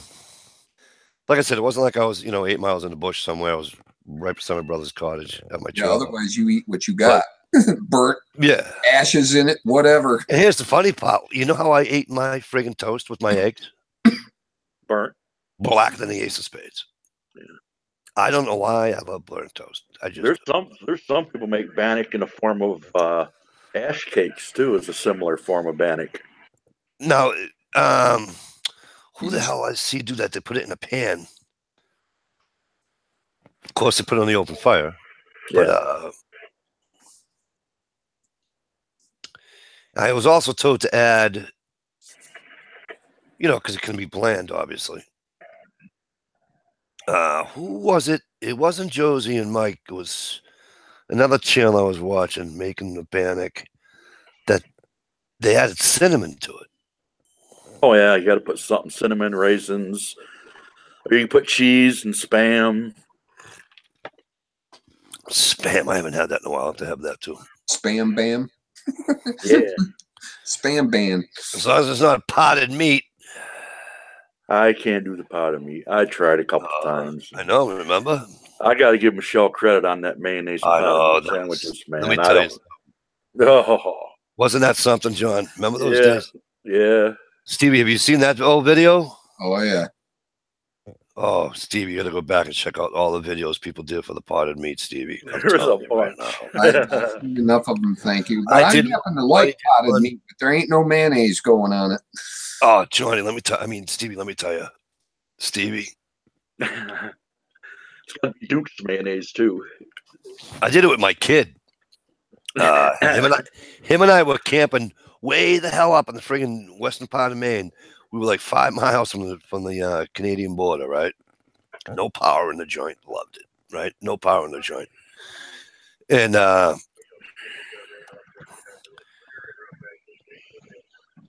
he goes, Dad, we have to do a video on what?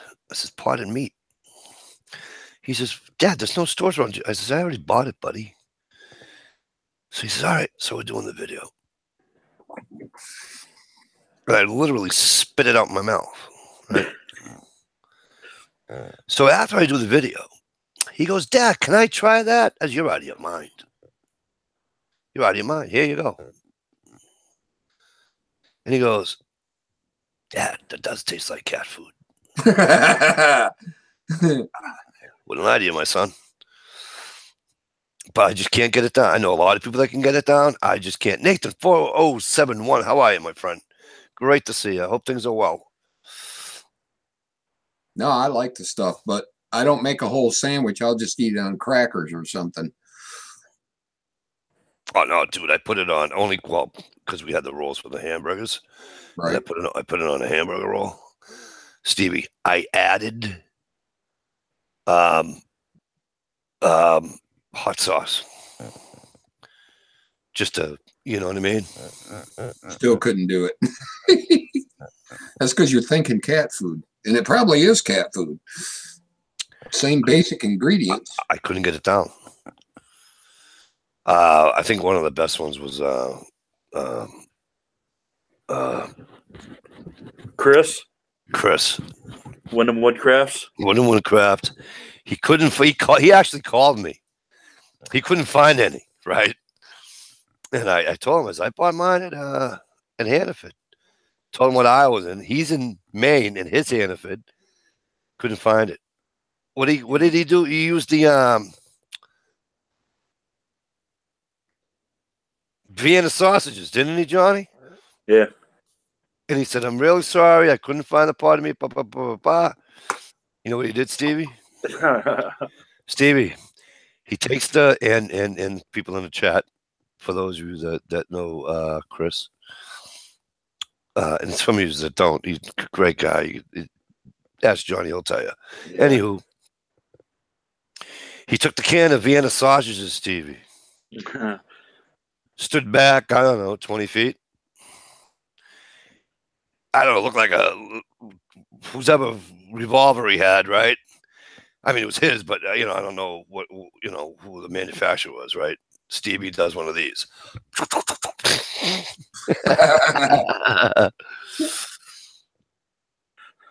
Oh. Yeah, that was pretty good. That was friggin'. See, I like Viennas too, but like once a year, maybe twice a year, I'll buy a can. Yeah, but me the too. name brand stuff, not the dollar store yellow labeled weird. If I could fry them, I'd eat those Vienna sausages. If I could like put them in the frying pan with my bacon or something, I probably would. But here's the funny part: I love Spam.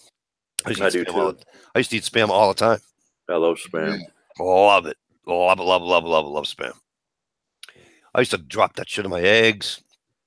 Oh. Mm-hmm. Well, vice versa. You know what I meant, right? But yeah, I cut it real thin and fry it. Yep. Good and brown, and it basically tastes like bacon to me. My grandfather used to do that. Mm-hmm. He would sit there, dude, put it on a cutting board, take the knife, and he'd make sure that fucking thing was fried. Yep. Right in the frying pan it went. Yeah, I don't like it thick. Yeah, they got all kinds of flavors now, too. Yeah. Do you know what state eats the most Spam? Hawaii. Also, yep, bingo. Really? Yeah. And they got flavors up the wazoo of that stuff. Yeah, that's a big deal over there. That's one of their staple Spam burgers and stuff is one of their staples. Really? Yep. I never knew that. Yep. That's an awesome trivia question. Kind of ruined it. Right. Sorry. Everybody knows. So along the lines of being outdoors and talking about the outdoors and how Mikey, fucked up making Bannock. Johnny, if you don't mind, do you either want to do it? Do you mind if I do it? I watched your video earlier tonight, Johnny, about the tag video you were in. Uh-huh. And a little earlier, I told people that did it and that they should go watch it. But and I told them that there was an awesome story. Okay, let me backtrack. I didn't say awesome. There was a memorable camp story that they would like to hit. They would probably would want to hear. Mm-hmm. Do you want? What's your story? So, if you don't mind, if you don't want to tell, obviously you're a grown ass man. If you don't want to tell it, don't tell it. But if you want to, would you do that for me? Yeah, I can do that, I guess. As long as if I get too long winded, just let me know. Fuck no, just take as much time as you want. This is fucking Mikey and Steve. This is our chat. We do what we want here. Go ahead. All right, that was Miss Shalisa Shell. Hey, Shalisa, how you doing? Sorry, go ahead. Anyway, it was it was when I lived out in northwest Montana, extreme northwest Montana, up by the Yak. I was about an hour and a half from Canada, and a good friend of mine and I was going to do went to go mule deer hunting, and went up in the Yak to do it, and it was about half hour from the house or so, and we went camping. He had a camper, blah blah blah. Anyway, we got lost. He got lost. He got on the wrong side of a creek that turned into a small river. Couldn't get back across. And then I lost him. Then I was lost. And you get in the mountains and, you can hear a chainsaw running from 2-3 miles away, echoing through the canyons, through Rockies. Right. You can get spun around so fast. And anyway, I just followed my compass, man, and I stayed on this trail and walked in. I had my sidearm and I got 6. And I finally come out on the ACM roads. They call them ACM roads out there. And end up being about 2 miles from camp. And anyway, on the way back, I got to camp, got in my truck, started driving up and down this ACM road, honking my horn. Finally, my buddy's nickname was Two Dogs. There's no whole other story behind that. But anyway, he started shooting his 30-30 off about every minute or two or so, And finally, I narrowed it down to where I sounded like I was real close, and I was able to actually shout and hear him, or he heard me. He got wet. He would have never survived the night because he just had clothes on his back and his rifle, maybe a bottle of water. But something would have got a hold of him out there. A lot of grizzlies and cats. That's spooky. Anyway, we got back to camp. We're sitting around the campfire. We're sitting around this campfire, and all of a sudden I hear a screech and scream. I don't even know how to describe the noise. It was something I've never heard before in my life, man, and it scared the shit out of me. I'll be honest with you. It was a grizzly had a hold of a deer, or a cat, I think more so, got a hold of a deer, and that deer was screaming for its life and the growling, and holy crap. It was like 11, 12 o'clock at night, so it was dark. So yeah, needless to say, make a long story short, we ended up calling it quits for the campfire that night and climbed up in the bunk with my pistol, and we called it a night. That's it. I'm out of here. Yeah. You're driving down MACM roads one day, and you see a cat, a mountain lion, sitting in the middle of the road, and his head as tall as the hood of my S10. That's a big kitty. Yeah, it is. That's a big kitty. Because, the reason why I asked you to tell that story again, because it's obviously on your video. Everybody in here knows how many times I've been turned around in the woods. And we laugh and we joke, but it does. You mentioned it. That it happens to everybody. Well, it does happen to a lot of people. Yeah. And like you said, you had your compass. But I guess my point is that because I learned my lesson, not this past year, from the year prior. I learned my lesson. And I hope that now I wasn't dealing with grizzlies, I wasn't dealing with cougars, I wasn't dealing, you know what I mean? Yeah. But still, it's not if you've never been turned around in the woods, it is not a pleasant experience. No, it's not. Okay, and I did everything wrong. I didn't stop and think. I just kept going, you know, and my anxiety took over, and it wasn't cool. No, it wasn't pleasant. Okay. I had, yes, you guys heard the story. I had the water, I had my butts. If I had to spend a night, it wasn't going to be an issue. I could have made a bonfire the size of the fucking woods. It wasn't going to be cold. The thing is that I just wish that more people, when they hear that do enjoy the outdoors, that maybe not carry a compass, or if they don't maybe have the compass on their phone, or what's the app? Stevie, you're the one that told me about the app. What's the app that goes from A to just get you A to B back to? Dude, it wasn't me that told you about the app because I don't get them on this. Was the Waze, not Waze, Tracker or something like that? Yeah, something like that. But it gets you. It tells you exactly how to go. Anywho, and please don't say GPS. It wasn't a GPS. But my point is that, you know, Johnny said he was prepared. He had the sidearm. He had the rifle. He had the compass. He had the right clothing. All right. So many people go out in the woods. And I'm not talking about people that are camping back there or just hunting. There's hikers. I can't tell you how many times in the news they're looking for people on Mount Washington or one of the surrounding mountains in the Mount Washington range in the state of New Hampshire. It's phenomenal. Yep. Not even joking. It's phenomenal. Yeah. And these hikers don't have nothing for clothing. Nothing. Because it's cool up there in July. Yeah. I don't care what anybody says. It ain't no 80 degrees on top of a mountain in July. My point is that I wish and hope that when people watch the video that they pick up on that. Yeah, and learn from the mistakes, you know, that so if it does happen to them, whether they're hiking, whether their car breaks down, whether whatever, they're prepared to deal with it. Yeah. Yeah, when we went up there, Mike, we had extra can of gas. I had an extra battery for my truck in case it didn't start.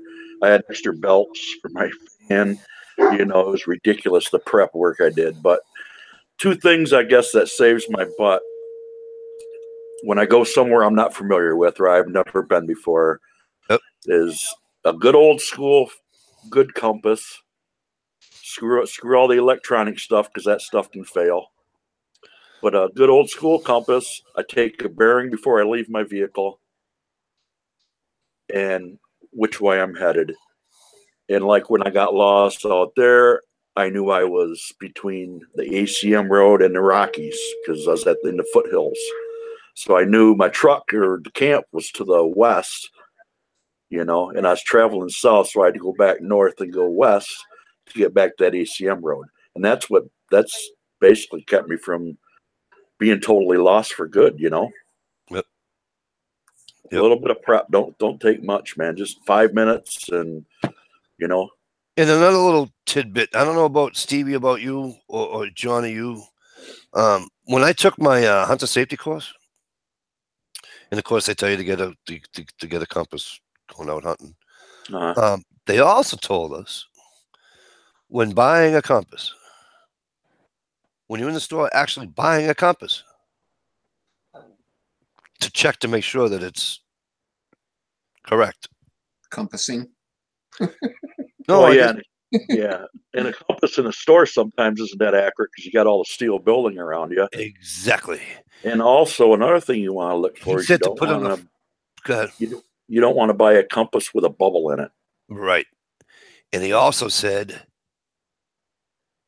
take 2 or 3 compasses off the shelf and one at a time put them on the floor. Yep. Put the first one down on the floor, pick it up. Put the second one down on the floor, pick it up. Yep. Put the third one on the floor, and to get make sure that if they're all reading the same, boom, take it. If they're not, nope, go to another store. This is what they told us. Yeah, they're more close to the magnetic ground too. Yep. And that's the what big thing is you have to force yourself to trust your compass. Yep. Because I've actually sat there with it in my hand, calling my compass a liar, which it turned out it wasn't. And don't let yourself talk yourself into saying, well, I'm okay. I'm only going 100 yards from the truck. Because the most turned around and lost I have ever been, I was less than 100 yards from my truck. Yep. And that cost me about a 10 or 15 mile walk on the wrong road I come out on, making the whole block to get back to my vehicle. Mm-hmm.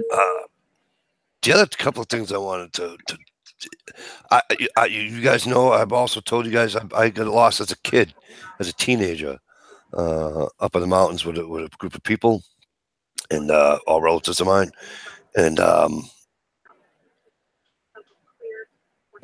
you couldn't see, you couldn't, if you extended your hand, your arm, you couldn't see your hand in front of you, your hand in front of your face. Right. It was just pitch black. Mm-hmm. And we couldn't find the vehicle. We were a quarter mile away.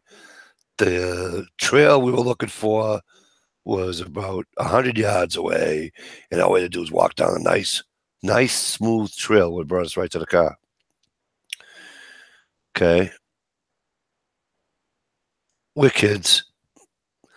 We're in tank tops and shorts and totally unprepared. The only reason we didn't suffer any cold night issues, because that's where we stayed for the night, just on top of the mountain, is because me and two other of my cousins smoke like fiends. Back then too. Okay, so that's the only reason why. If not, we would have frozen our asses off. Shalisa says she needs to buy a compass for her dashboard. Whoops, I missed it. Let me go back. It just moved on me again.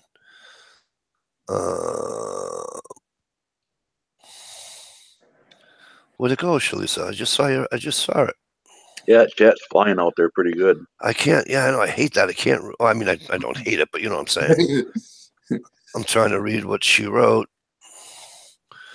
Stevie, can you look?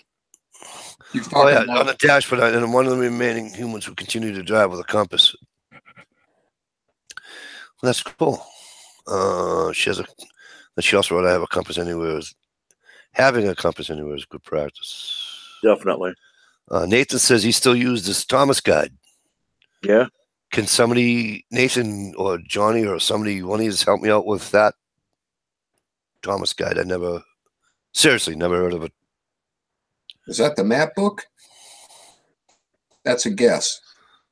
I don't know.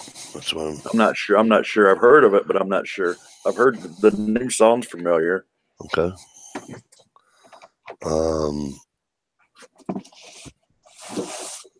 I have to Google it. The other thing, if you guys saw the video of mine years ago, well, not years ago, it's been a couple of years now. I was in the tent with working class woodsman in his yard, and we were eating some venison. Yeah, it's a street map book. Yeah, guide map and stuff. Cool. And we were talking about things that go bump in the night, like John did in his video, with the shrieking, noising of probably a deer dying by a cougar. cat.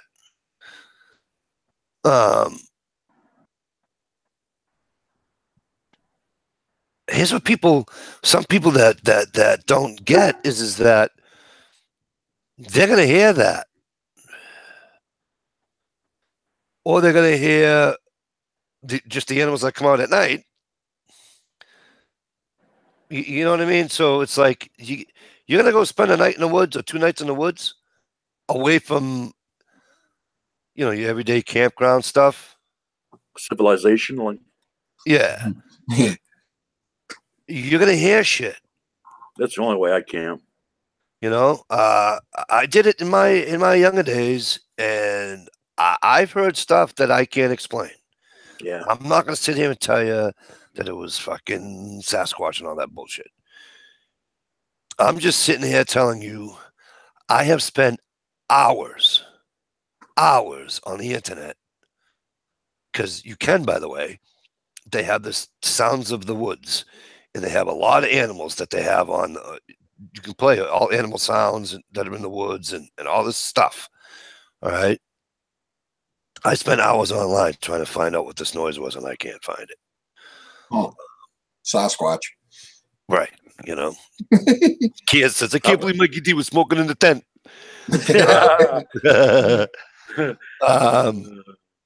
I get up quite often with my big light and shine it around and scope things out when you hear stuff at night. I mean, it's one thing to hear a couple owls, 100 yards apart, hooting back and forth. It's Yep. pretty cool. But when you hear a screaming screech, Yeah. we had one over on the river, Muskegon River, with 39 Camper and Wookie when they come up, and oh yeah, it was weird. Yeah, it was weird. It was behind us, and then about a half hour later, it was on the other side of the river. So I don't know what the hell that was, but that river's big and it's not shallow everywhere. And I don't know. I know a cat ain't gonna run across this river is 50 yards wide. Right. Yeah, I remember you guys made that video. Yep. One of my scariest moments in the woods, when I was a kid, I would wake up like 3 in the morning. We had a wood stove. So I was on a schedule. I'd wake up at like 2 or 3 in the morning and feed the wood stove. Yep. And it was a beautiful moonlit night in the middle of the winter. It was one of them January nights where it was about 10 below and just totally still. Not a sound, no wind, no nothing. So I figured, well, I'm going to go for a walk. And I got about as far away from any house, about a mile away from the house, any house out in the middle of nowhere in this moonlit night. And this sound that I could only describe as Lucifer himself strangling a baby at like 4 times the volume of a stereo started going off, and it wouldn't quit. And it scared me so flipping bad. I mean, I was like half jogging, half walking back to the house, afraid to look over my shoulder, praising God. And it turned out to be a screech owl. I found out years later. They'll make a racket. And things that go bump in the night. Yeah. People don't. That's why a lot of people don't go solo camping, because they're afraid to. But you know what? There's nothing wrong with that either. No, there's not. It's not the dark. It's what's in the dark that you can't see that's scary. Right. Well, yeah, but you know I won't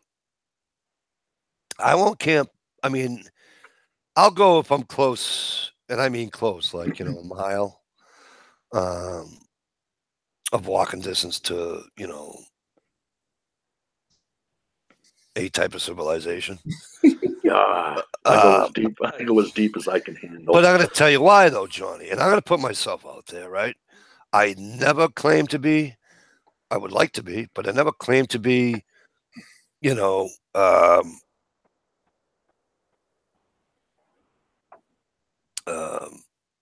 the best out in the woods.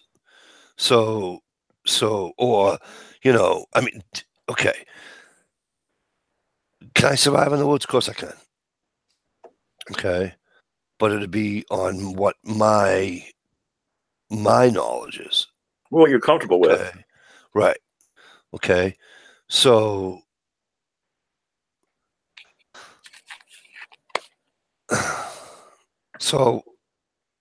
it may not, so my level of whatever isn't as somebody else's. You know what I'm saying here? Do you understand what I'm saying? Yep. So a mile is probably good enough, because I chop a finger off, not paying attention, fall. This is why I get a little bit about camping by myself, especially in the winter. You camp by yourself in the winter. I don't know. Do it, but I'd say at least be within cell phone range. Because bad things happen in the winter. You break an ankle, break a leg, there's chances you ain't coming out of the fucking woods. Yeah. It could happen. Yep. I mean, I see it again, I don't keep, I only reference New Hampshire's because I see it. It's always on the news. You know what I mean? Oh yeah. They're finding somebody else up in Mount Washington or whatever. And they had a guy up there last winter. He was camping by himself, which is fine. It wasn't like he was doing anything illegal. He went in, signed the book, did everything he was supposed to do. Okay. They say somehow he hurt himself and he couldn't, he didn't have any communication device with him, gun on him, anything like that. He froze to death. You know what I mean? Yep. And it's that quick. Not quick to freeze to death, but it's that boom. It can happen in a blink of an eye. So you got to be. Go ahead. I'm not comfortable yet to go as deep in the woods by myself as you are, because my knowledge of the woods, I guess, is what I'm trying to say. My knowledge of capabilities, that's what I'm trying to say. My capabilities in the woods are not at the level that yours are yet. So I don't want to go that far. Yeah, everybody's skill set's different. You know what I'm saying? Yeah, yeah. And I think that's important to know what your level of, what your skill level is. Yeah. And not to go above that, because something like that'll happen and then you're dead. Well, not only that, but you can be the sharpest knife in the drawer and still mess up out in the woods, no matter how good you are. I mean, if you're in one of the biggest things is, especially when you're doing camp chores, getting firewood, this and that, don't be in a big freaking hurry. Anytime you get your knife out, your axe out, your saw out, anything that's going to make you bleed, or a stupid stunt of trying to get down a hill that you shouldn't be climbing down, you just got to think that stuff out and just be really careful when you're using a sharp tool, because that's where the bad injuries come in right there. Like you said, lose a finger, you could cut one of your cardiac arteries with something, with a knife, anything like that, man. You can be in a hurting spot. I just... Night, Greg. Have a great one. Oh, I thought he already left. Hey, Greg Kimball. Good night. Thanks for coming in. Hey, buddy. Yeah, you got to, when you're by yourself, well, even with a partner, you got to be careful. I walked up and chopped on a dead tree and had the top of it break off and come and swat me on the back of the head before. Yep. That's something we do every time before I cut anything down anymore, for that reason right there, Steve, is I give it a big shake and look up. Yep. And get ready to run. I have my buddy do it. Yeah. and we both, and usually anymore, I don't solo camp too much anymore because I can't, because of my legs. But now that I got the bushcraft buggy, Adrian and we always camp together anyway, like two peas in a pod anymore. But we both carry when we're out in the woods anyway. So, I mean, I know a bushcrafter, and you know him too, probably, Mike, I'm sure, but he's from the Carolinas, and yep. he almost got beat to death one time in the woods camping by himself solo by like 5 or 6 teenagers. No shit. Yep, he almost got beat to death by these drunk teenagers. And from ever since then, he's always carried when he went camping by himself or even at a group, That right there is the main reason, and I still haven't done it, is why I want to get my carry permit. Yeah, me too. My buddy's got his, but I don't have mine. But I open carry when I go to the woods. That's all. I just make sure I keep it in the trunk, and when I get there, I put it on, keep it open. And The only thing you got to do to be legal to do that is have a small game hunting license. What's that? To open carry? Yeah. I don't believe in it. They can kiss my ass. My Second Amendment right doesn't tell me I need a small game license to open carry a pistol in the forest. Oh, I believe you, but I'm just You know what I mean? saying what's in the books. No, I'd take him to court over that. That's got nothing to do with it. I'm not out hunting. I'm surviving. I'm protecting myself. Right. You know, I got a fishing license. That's going to have to be good enough. I paid the state for that. That was $26.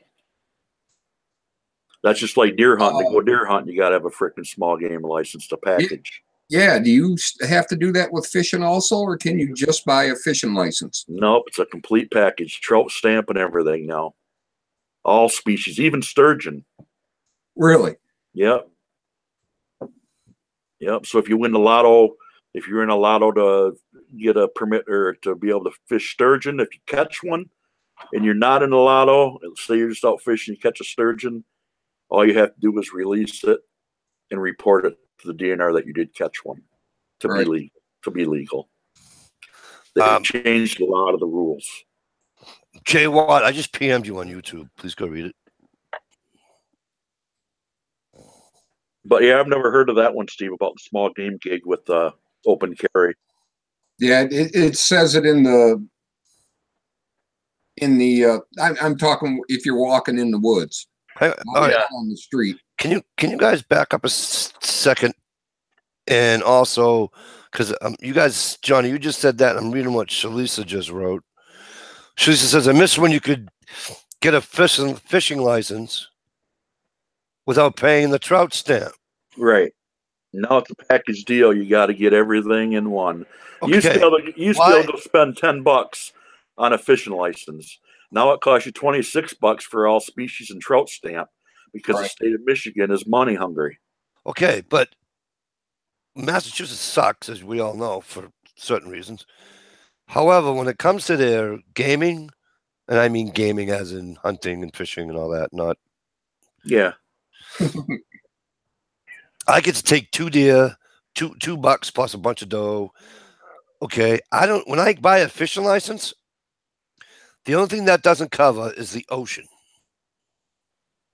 Now, nowadays I have to buy a $10 ocean license. Okay.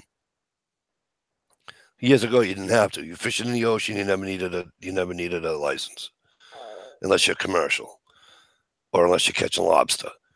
But now you do. Now, anything under my fishing license, there is no such thing as a what do you call it, stamp? Trout stamp? Trout stamp? Nope. I can catch anything I want in any freshwater fish in the state of Massachusetts on my one fishing license. Yeah, not here. Wow, that's fucked up. Yeah, steelhead, all that. Trout. Yeah, any kind of trout, you got to have a trout stamp.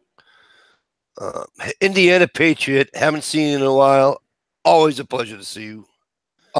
Technically, Jay Watson, 69. Good evening again. How are you? According to the rule book, and I hate to keep referencing it, maze of information. Yeah. According to Michigan rules, if you fish in a designated trout stream, you need a trout stamp. Yeah. Yep. Every rule we have, they leave a shady side. So does that mean if it's not a designated trout stream, I can keep a trout? Well, the thing of it is, Steve, is like over here on the Muskegon that goes out to Lake Michigan where all the steelhead and stuff come in. Right. You can fish so many 100 yards from the dam, but after that, it's closed to trout fishing. You can't fish there. But downstream again, you can fish again in another section. They got it all divided off. Well, now they don't have a such thing as a trout stamp as of when I went and just got my license a couple weeks ago. It's a fishing license. And you want to tell them that you want all species so they give you the proper tag. Otherwise, they'll just give you a regular fishing license for the same price. You say you want all species, and that trout stamp. You see, you don't get a trout stamp no more like we used to separate. Right. It's one license. If you catch certain species, you got to report it. But the trout is just part of this plain Jane license now. You get it's a one piece of paper. Now we do have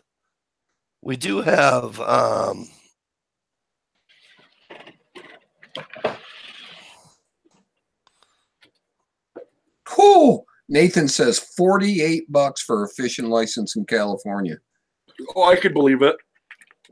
Commie, Florida. That's a tough state to live in, man. They got so many rules and regulations, and it's crazy. This is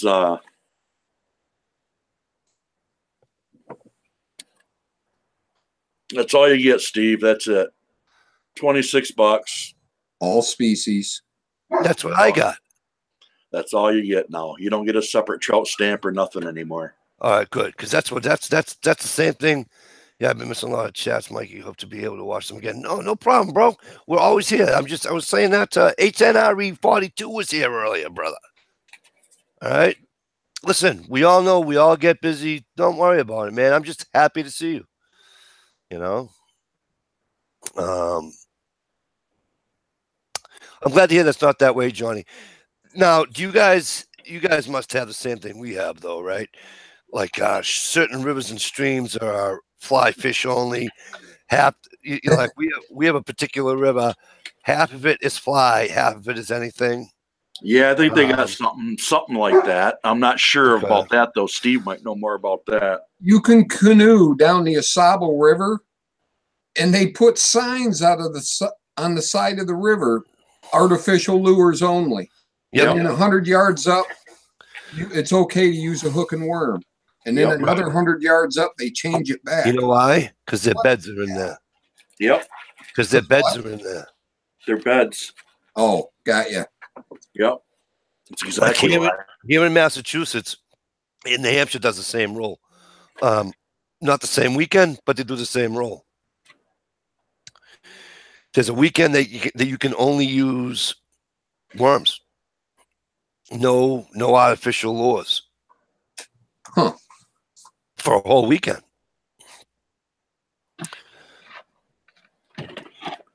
What's the other one?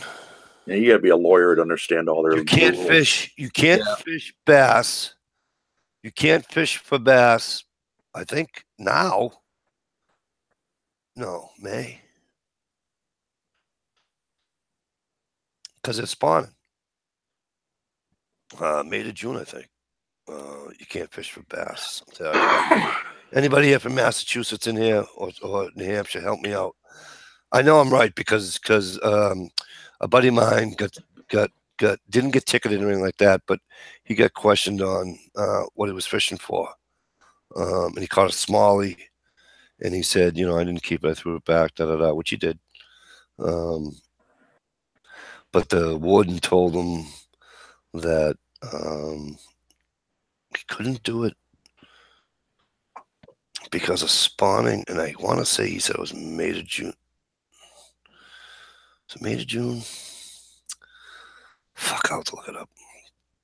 Bush Brothers in the house.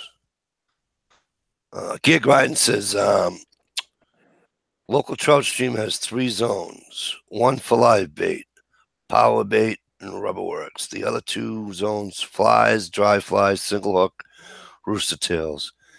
And of those zones, treble hook, spoons. It's probably the same way here.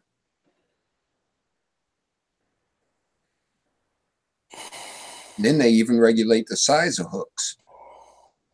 Yeah, and the bass last year went from 10-inch to 12-inch keeper. Yeah. Well, like I said before, you guys have that. You guys have that rule that you can't bring them through the ice. No, I've never seen that rule on any of our fish. Yeah. Ask, it was on Wookiees. Oh, was it? Wookie was ice fishing, and he caught a bass through the ice. He had to put it back.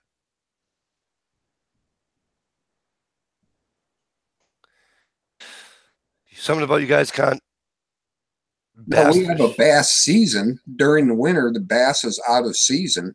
That's what I'm saying. Oh, I thought you meant just pull them out of the water and then. No. You can't. You can't fish for bass through the ice, I guess. Right. Okay. See, again, in Massachusetts, I can do that. Yeah, I don't ice fish. The only thing I do with ice is put it in my drink. Or drive across at about 70 mile an hour on a sled. I don't like ice, man.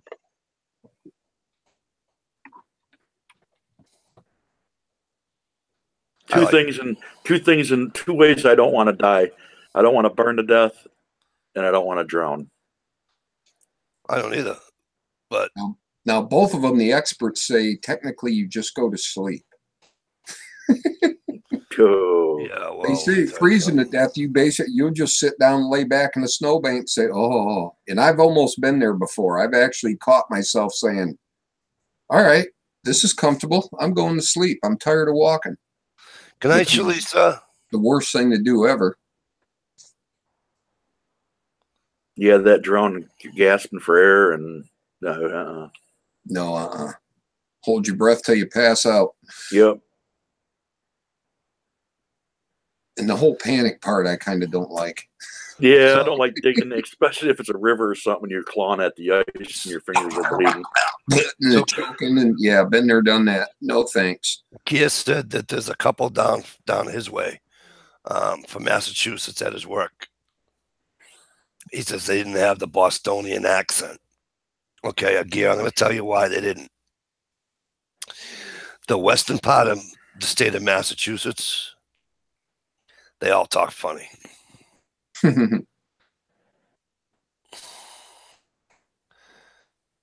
Night, Nathan. Good night, Nathan. Great seeing you. Have a great weekend. Good guy right there. Damn good guy right there. Very generous man. Yeah, he is. John, are you sub to G Trapper? I don't know. I don't think so. Another cool dude. G Trapper's a really cool dude. I think I've seen him on your chat before. Doesn't he do a lot of knives? No, that's not him. G's never been on here. Yet. We're going to get him on here, though. We'll get him on here. You're right, Bush, brother. Hypothermia gets you first, and hypothermia is not fucking pleasant. I don't give a fuck when anybody tells you. Sitting there fucking... After the pain part goes away, it's not bad. Well, yeah. But... Just saying. But again, that's called being prepared, right? See, I used to do that a lot when I don't fish. You don't fish on ice. It isn't. That's unsafe. Of course, you're talking. You're looking at somebody that went through, but yeah, you just keep moving slower and slower until you finally just keel over. Hey, G Trapper doesn't make videos, or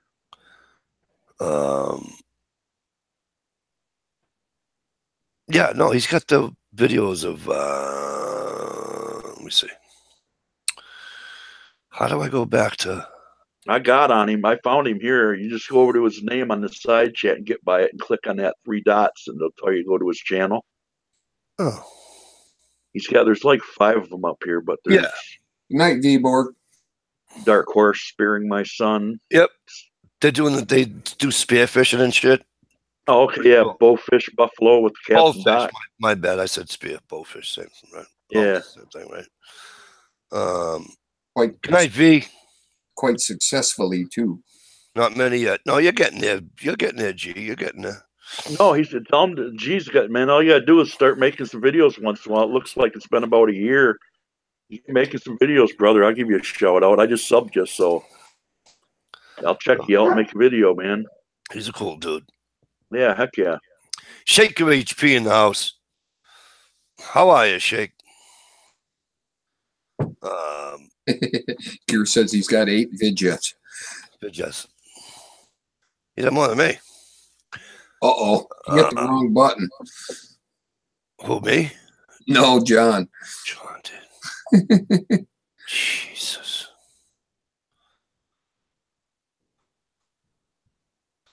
Almost time to pull out the barbecue and start grilling and smoking, says Bush Brother. Amen. Yeah, I need a new one. Mine took a dump last year.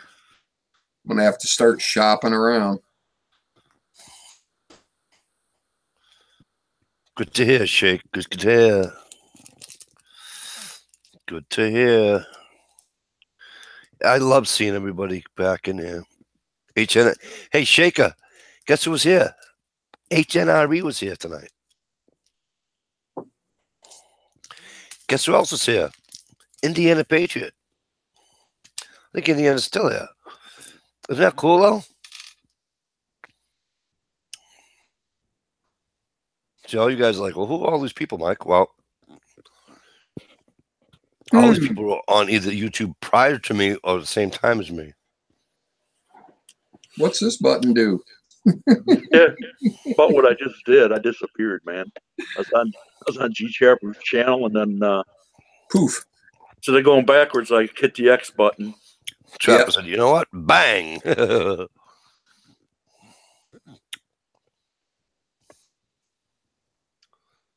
Yeah, like I was saying, I don't think he's heard me because I was off the line. I was talking to a blank screen, basically. But I haven't seen a video from Gear since his last beef jerky unboxing, and that's right. You know, no garden updates or nothing, man. Well, you know why, though? He works those fucked up hours now. Oh, does he? Mm-hmm. Yep. Well, it's not garden time yet anyway. Is it down there yet? Is it? Oh, down there it is. Oh, yeah, that's right. Yeah. I like that. I like that little series he did last year with the garden. Yeah. He had stuff growing everywhere, man. Yeah, I did. Yep. I agree, Bush. Over the open coals is the best. Oh, yeah. Yep, by far. My brother makes this chicken. My wife absolutely loves it. So what do? I tell my brother, do me a favor, text that recipe that you make the chicken. She loves it. I want to put a smile on her face. I'm going to make it.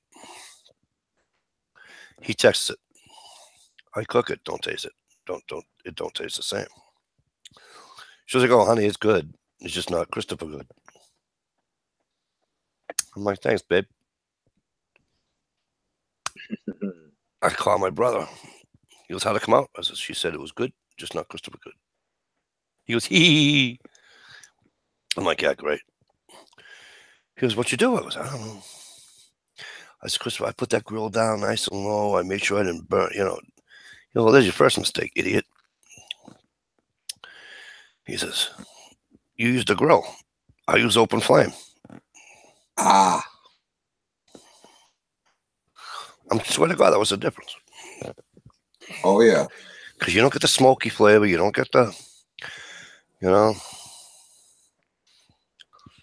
Yeah, Gia, please don't ever stop making videos. Right. If you stop, Gear, the last image I'll have of you in my head is you eating that fruit cake. No, but I'll tell you, though. I told you, he's the one that got me into dirt track racing. Right. Although that rap video he did was pretty damn good. I'd like to steal them words and make a song with it. No, he cracks me up, man. He cracks me up. Where's the queen of the wood that burns? She just left. Yeah, I think she's under the weather tonight. Shaking, seriously, she left about 3 minutes ago. Yeah. Oh, Gear said not really. Just waiting until he gets the some tomatoes planted and snow peas ready to transplant. All right, cool. Queen of the wood that burns.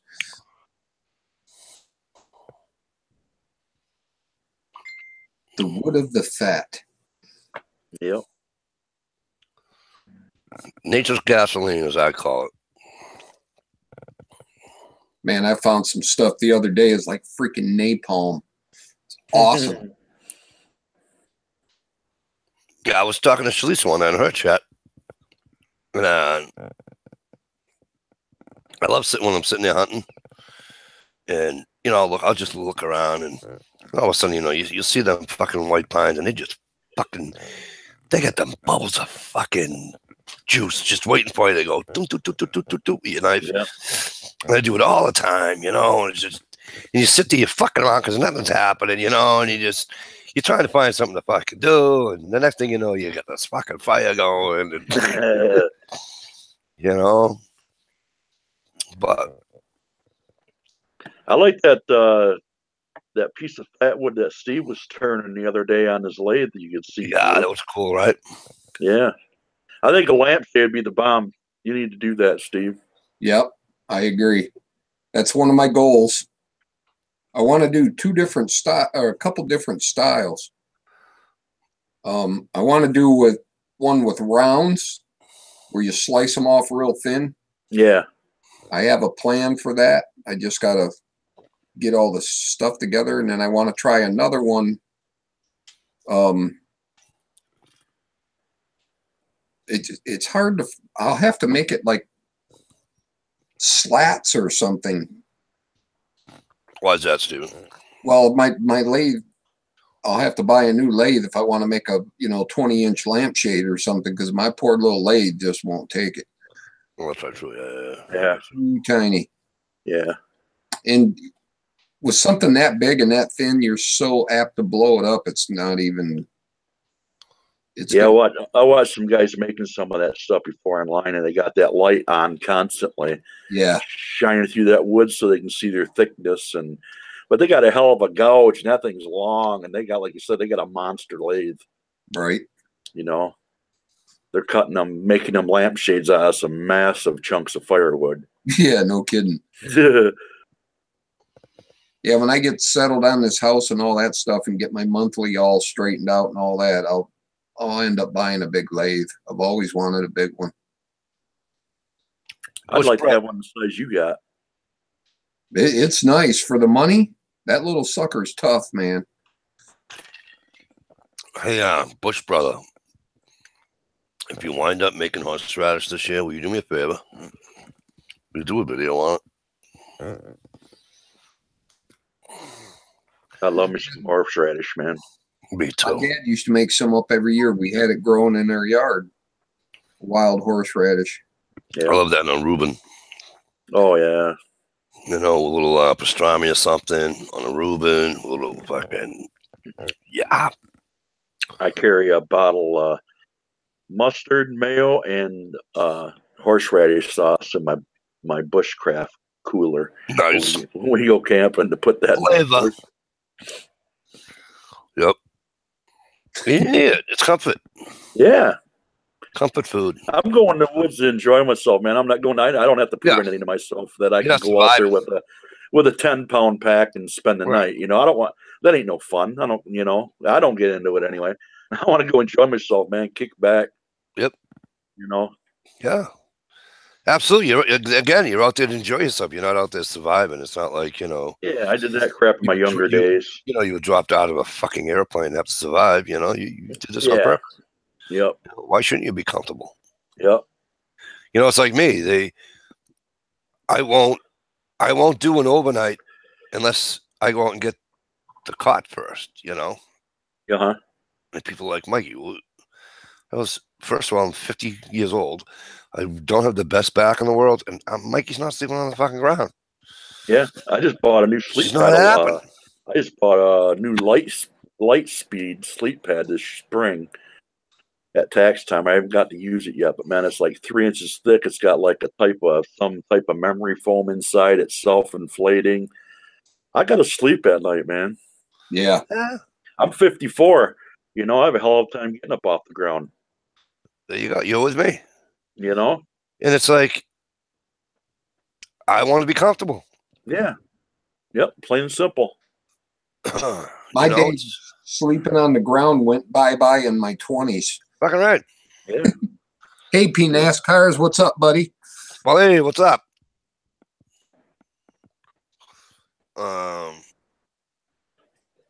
Yeah, you know, I don't. Nothing like rolling over, getting an acorn right in the middle of your back. Yep. Yeah. like you guys know I watch a ton of fucking winter camping videos, hot tenting, if you will. All right, and a lot of these guys are sleeping on the, they have their mats, they have their air mattress thingamabobs, whatever. They're not air mattresses that you guys are thinking about, the single, right? They got their reflective material, all that, and that's cool. Okay. I saw a cot. Cot's going to cost me $110. It will hold 405 pounds. That's all I need. I says, up. I can gain another 200 and friggin' whatever, 190 to whatever fucking pounds it is, and it's still going to hold me. Right.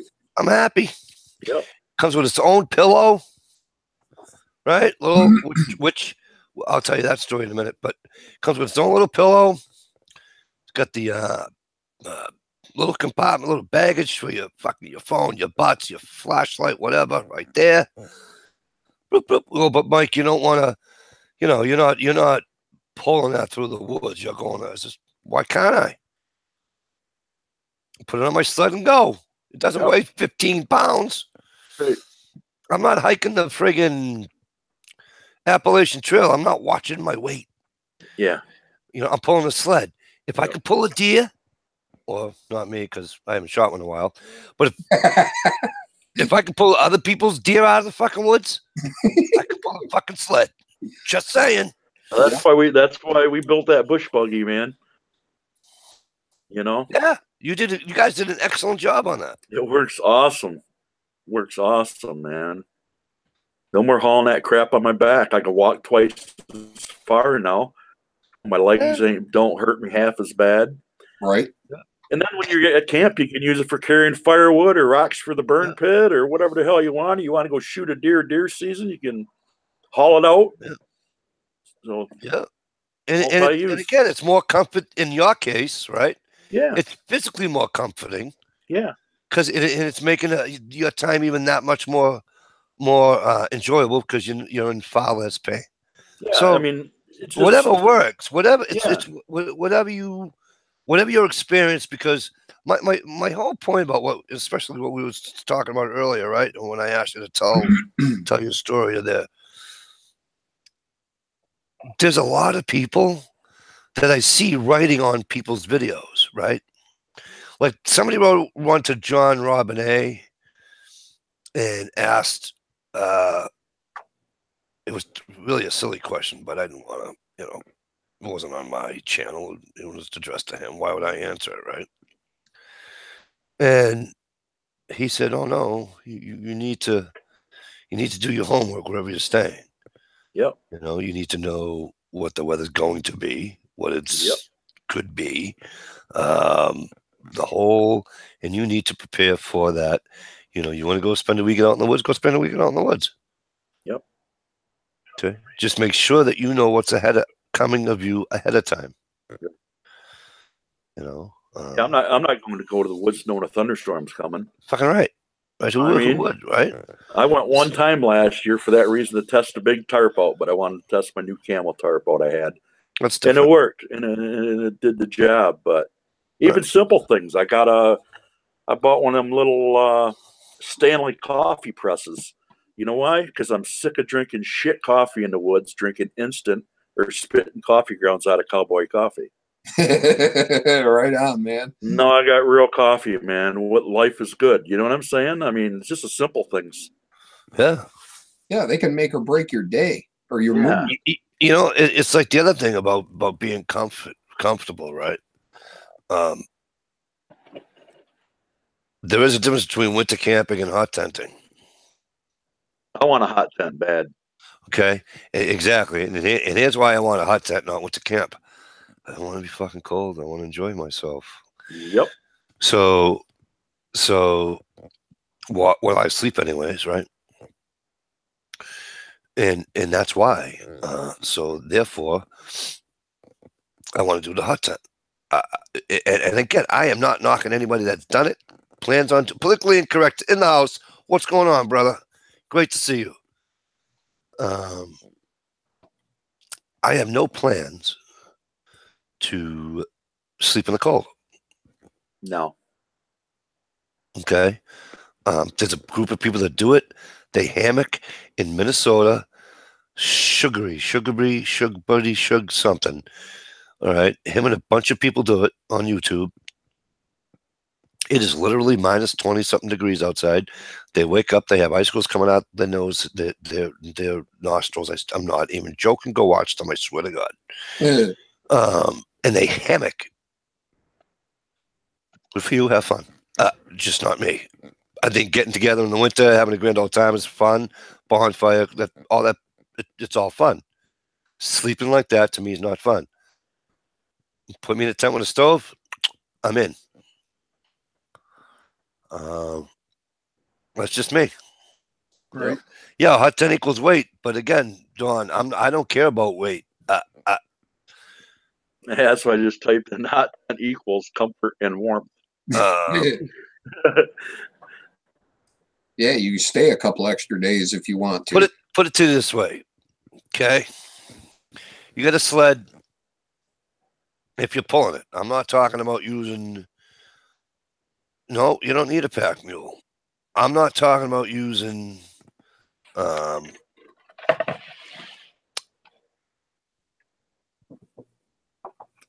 Just regular. I'm not talking about using a snow machine to pull it. I'm talking about you as a human being pulling your sled. In the sled, tent, food, everything you need, right? My case, the cot would be in there. The stove would be in there, okay? Tops, you're looking at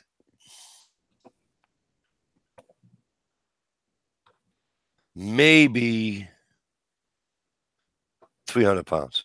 Not even 300 pounds.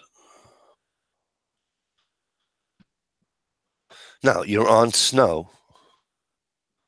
I'm not saying breaking trails easy, don't misunderstand me. I'm not saying that. Depending upon where you want to go with your sled, in other words, you want to follow the snowmobile trail in, make life nice and easy.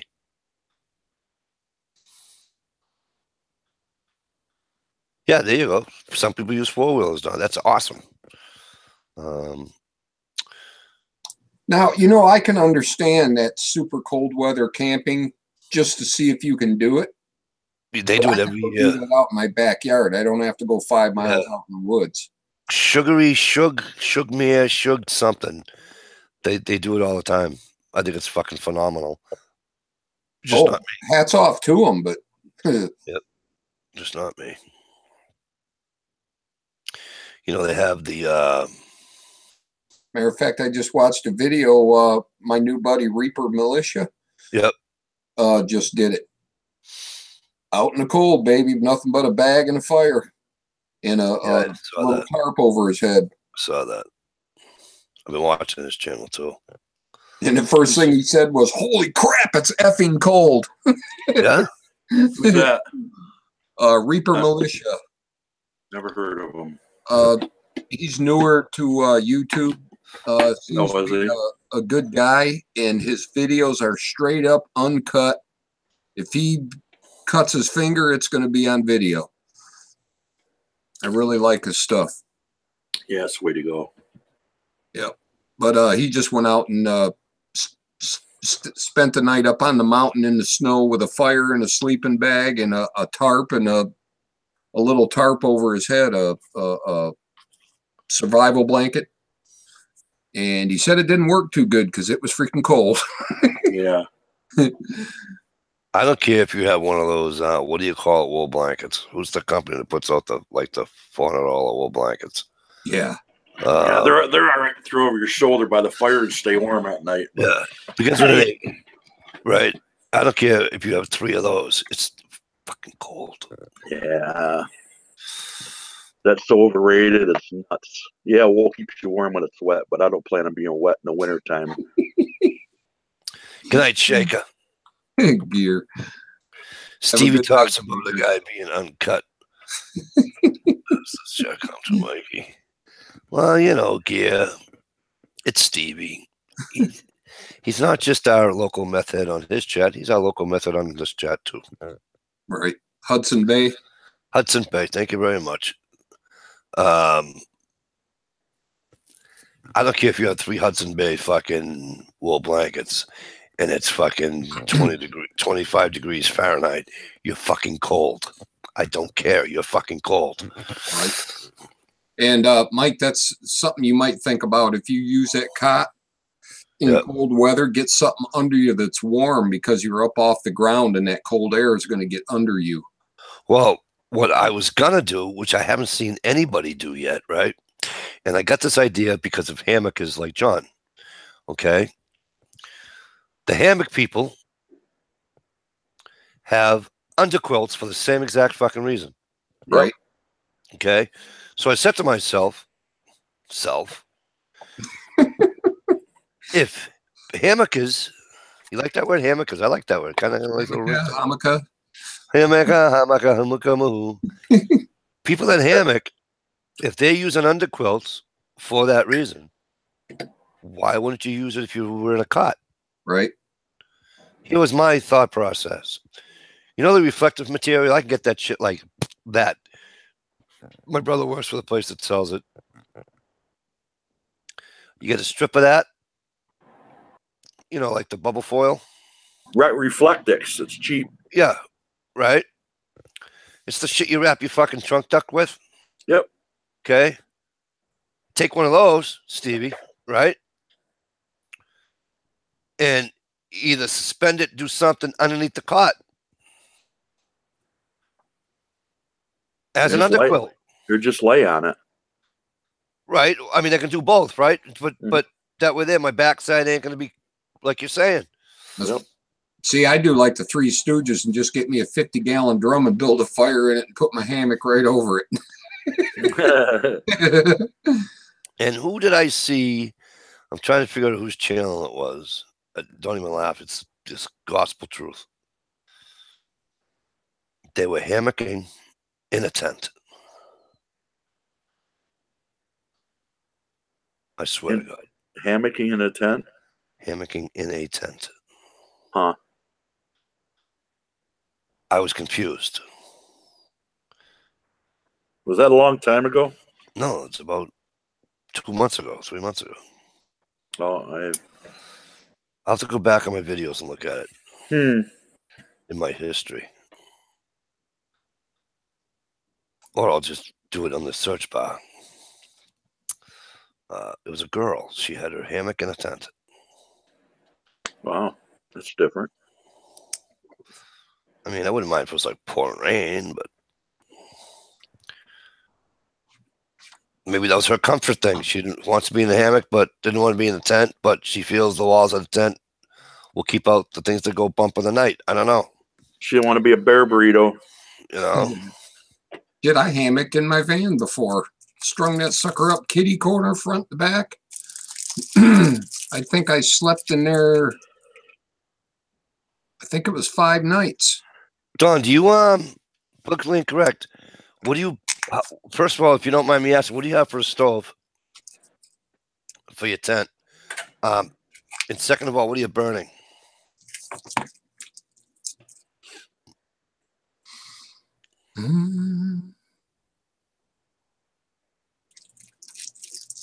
Funny when someone loads a long video and people comment before that time even comes by.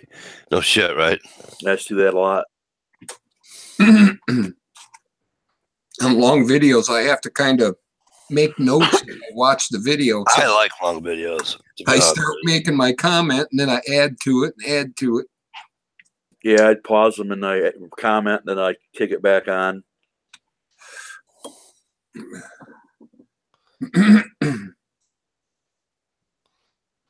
Her moose meat is in a canoe. Hammocks are great for the summertime and packing light. True. See, I don't do too good in hammocks. They're I never owned one. Doesn't do too good on my back. I never owned one, so I can't. Jay Watson says reflective mylar is not the same as an underquilt. The underquilt provides dead airspace. True. On a cot, you need to create dead airspace with insulation such as closed cell phone. But what do you know? Cell phone.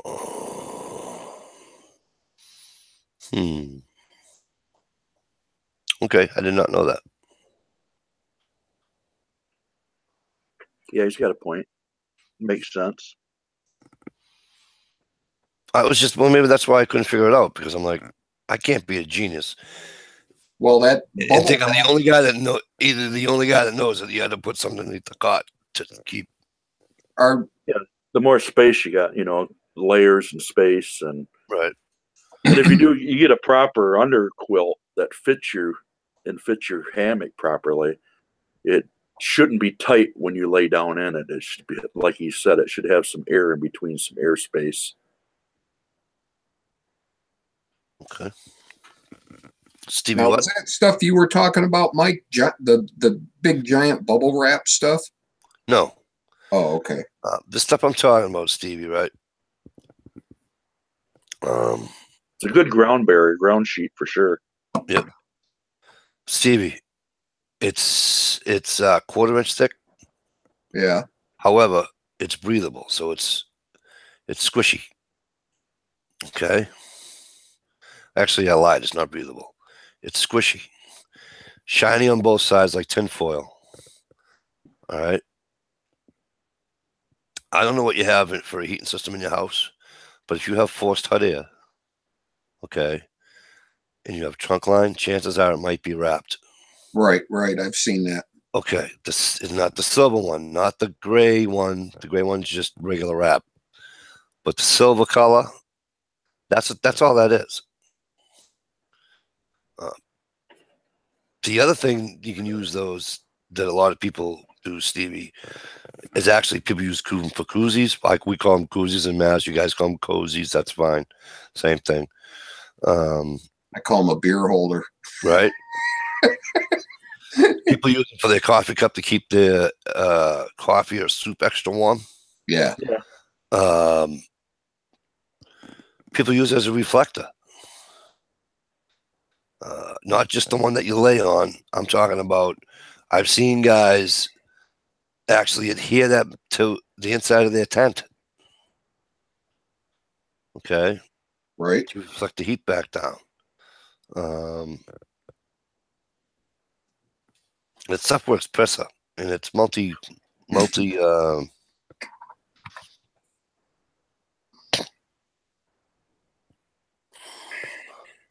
Yeah, there you go. The windshield panels. Yes, pretty much. Except it rolls a lot easier than those. But yeah, same thing. Same thing. Why isn't your car burning heat when you get the windshield panels? Because it deflects the heat. What's that, Johnny? Reflectix. There, 30. Yeah, it's 33 inches wide, 16 inches wide. You can get away with 25-foot rolls for like $15. Yeah. Mike, don't take my word for it. Research, and then research some more. And the material you're describing is Reflectix. Yep, it is. That's what Johnny just said. But the stuff works like a charm. You know the Mountain House coffees. The Mountain House. I'm thinking about Maxwell House. The Mountain House meals. Stevie, they'll put them. You know how you make them in the bag and all that, Steve. Yeah. These guys will take that bag. Right now, they've already done this at home, and they'll make a pouch that fits that bag can fit in, and they'll staple it. They slide their bag in there, and it keeps that thing fucking warm. You know what I mean? Right. Cool. That Reflectix has a lot of great uses. All right, you guys. It's 12:35. We actually got here like around 9:30, 9:45.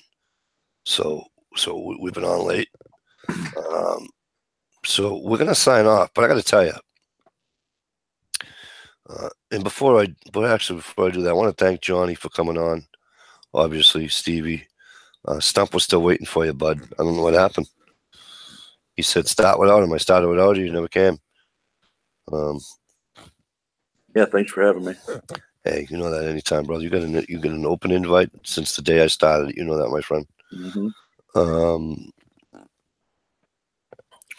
Michigan. Right? Michigan's representing. I know, Gear. I know. Oh my God. Oh, wait a minute.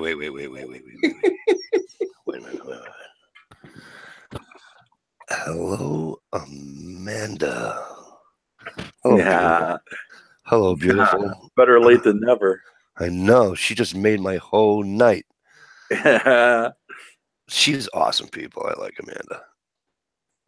And she thinks my singing's good. She picks on Stump when he picks on me. I think it's great. She's like, leave Mikey alone. I love it. Love it. I'm sorry, Amanda. I do got to go, though. And my throat's sore. I'd sing you a tune on the way out the door.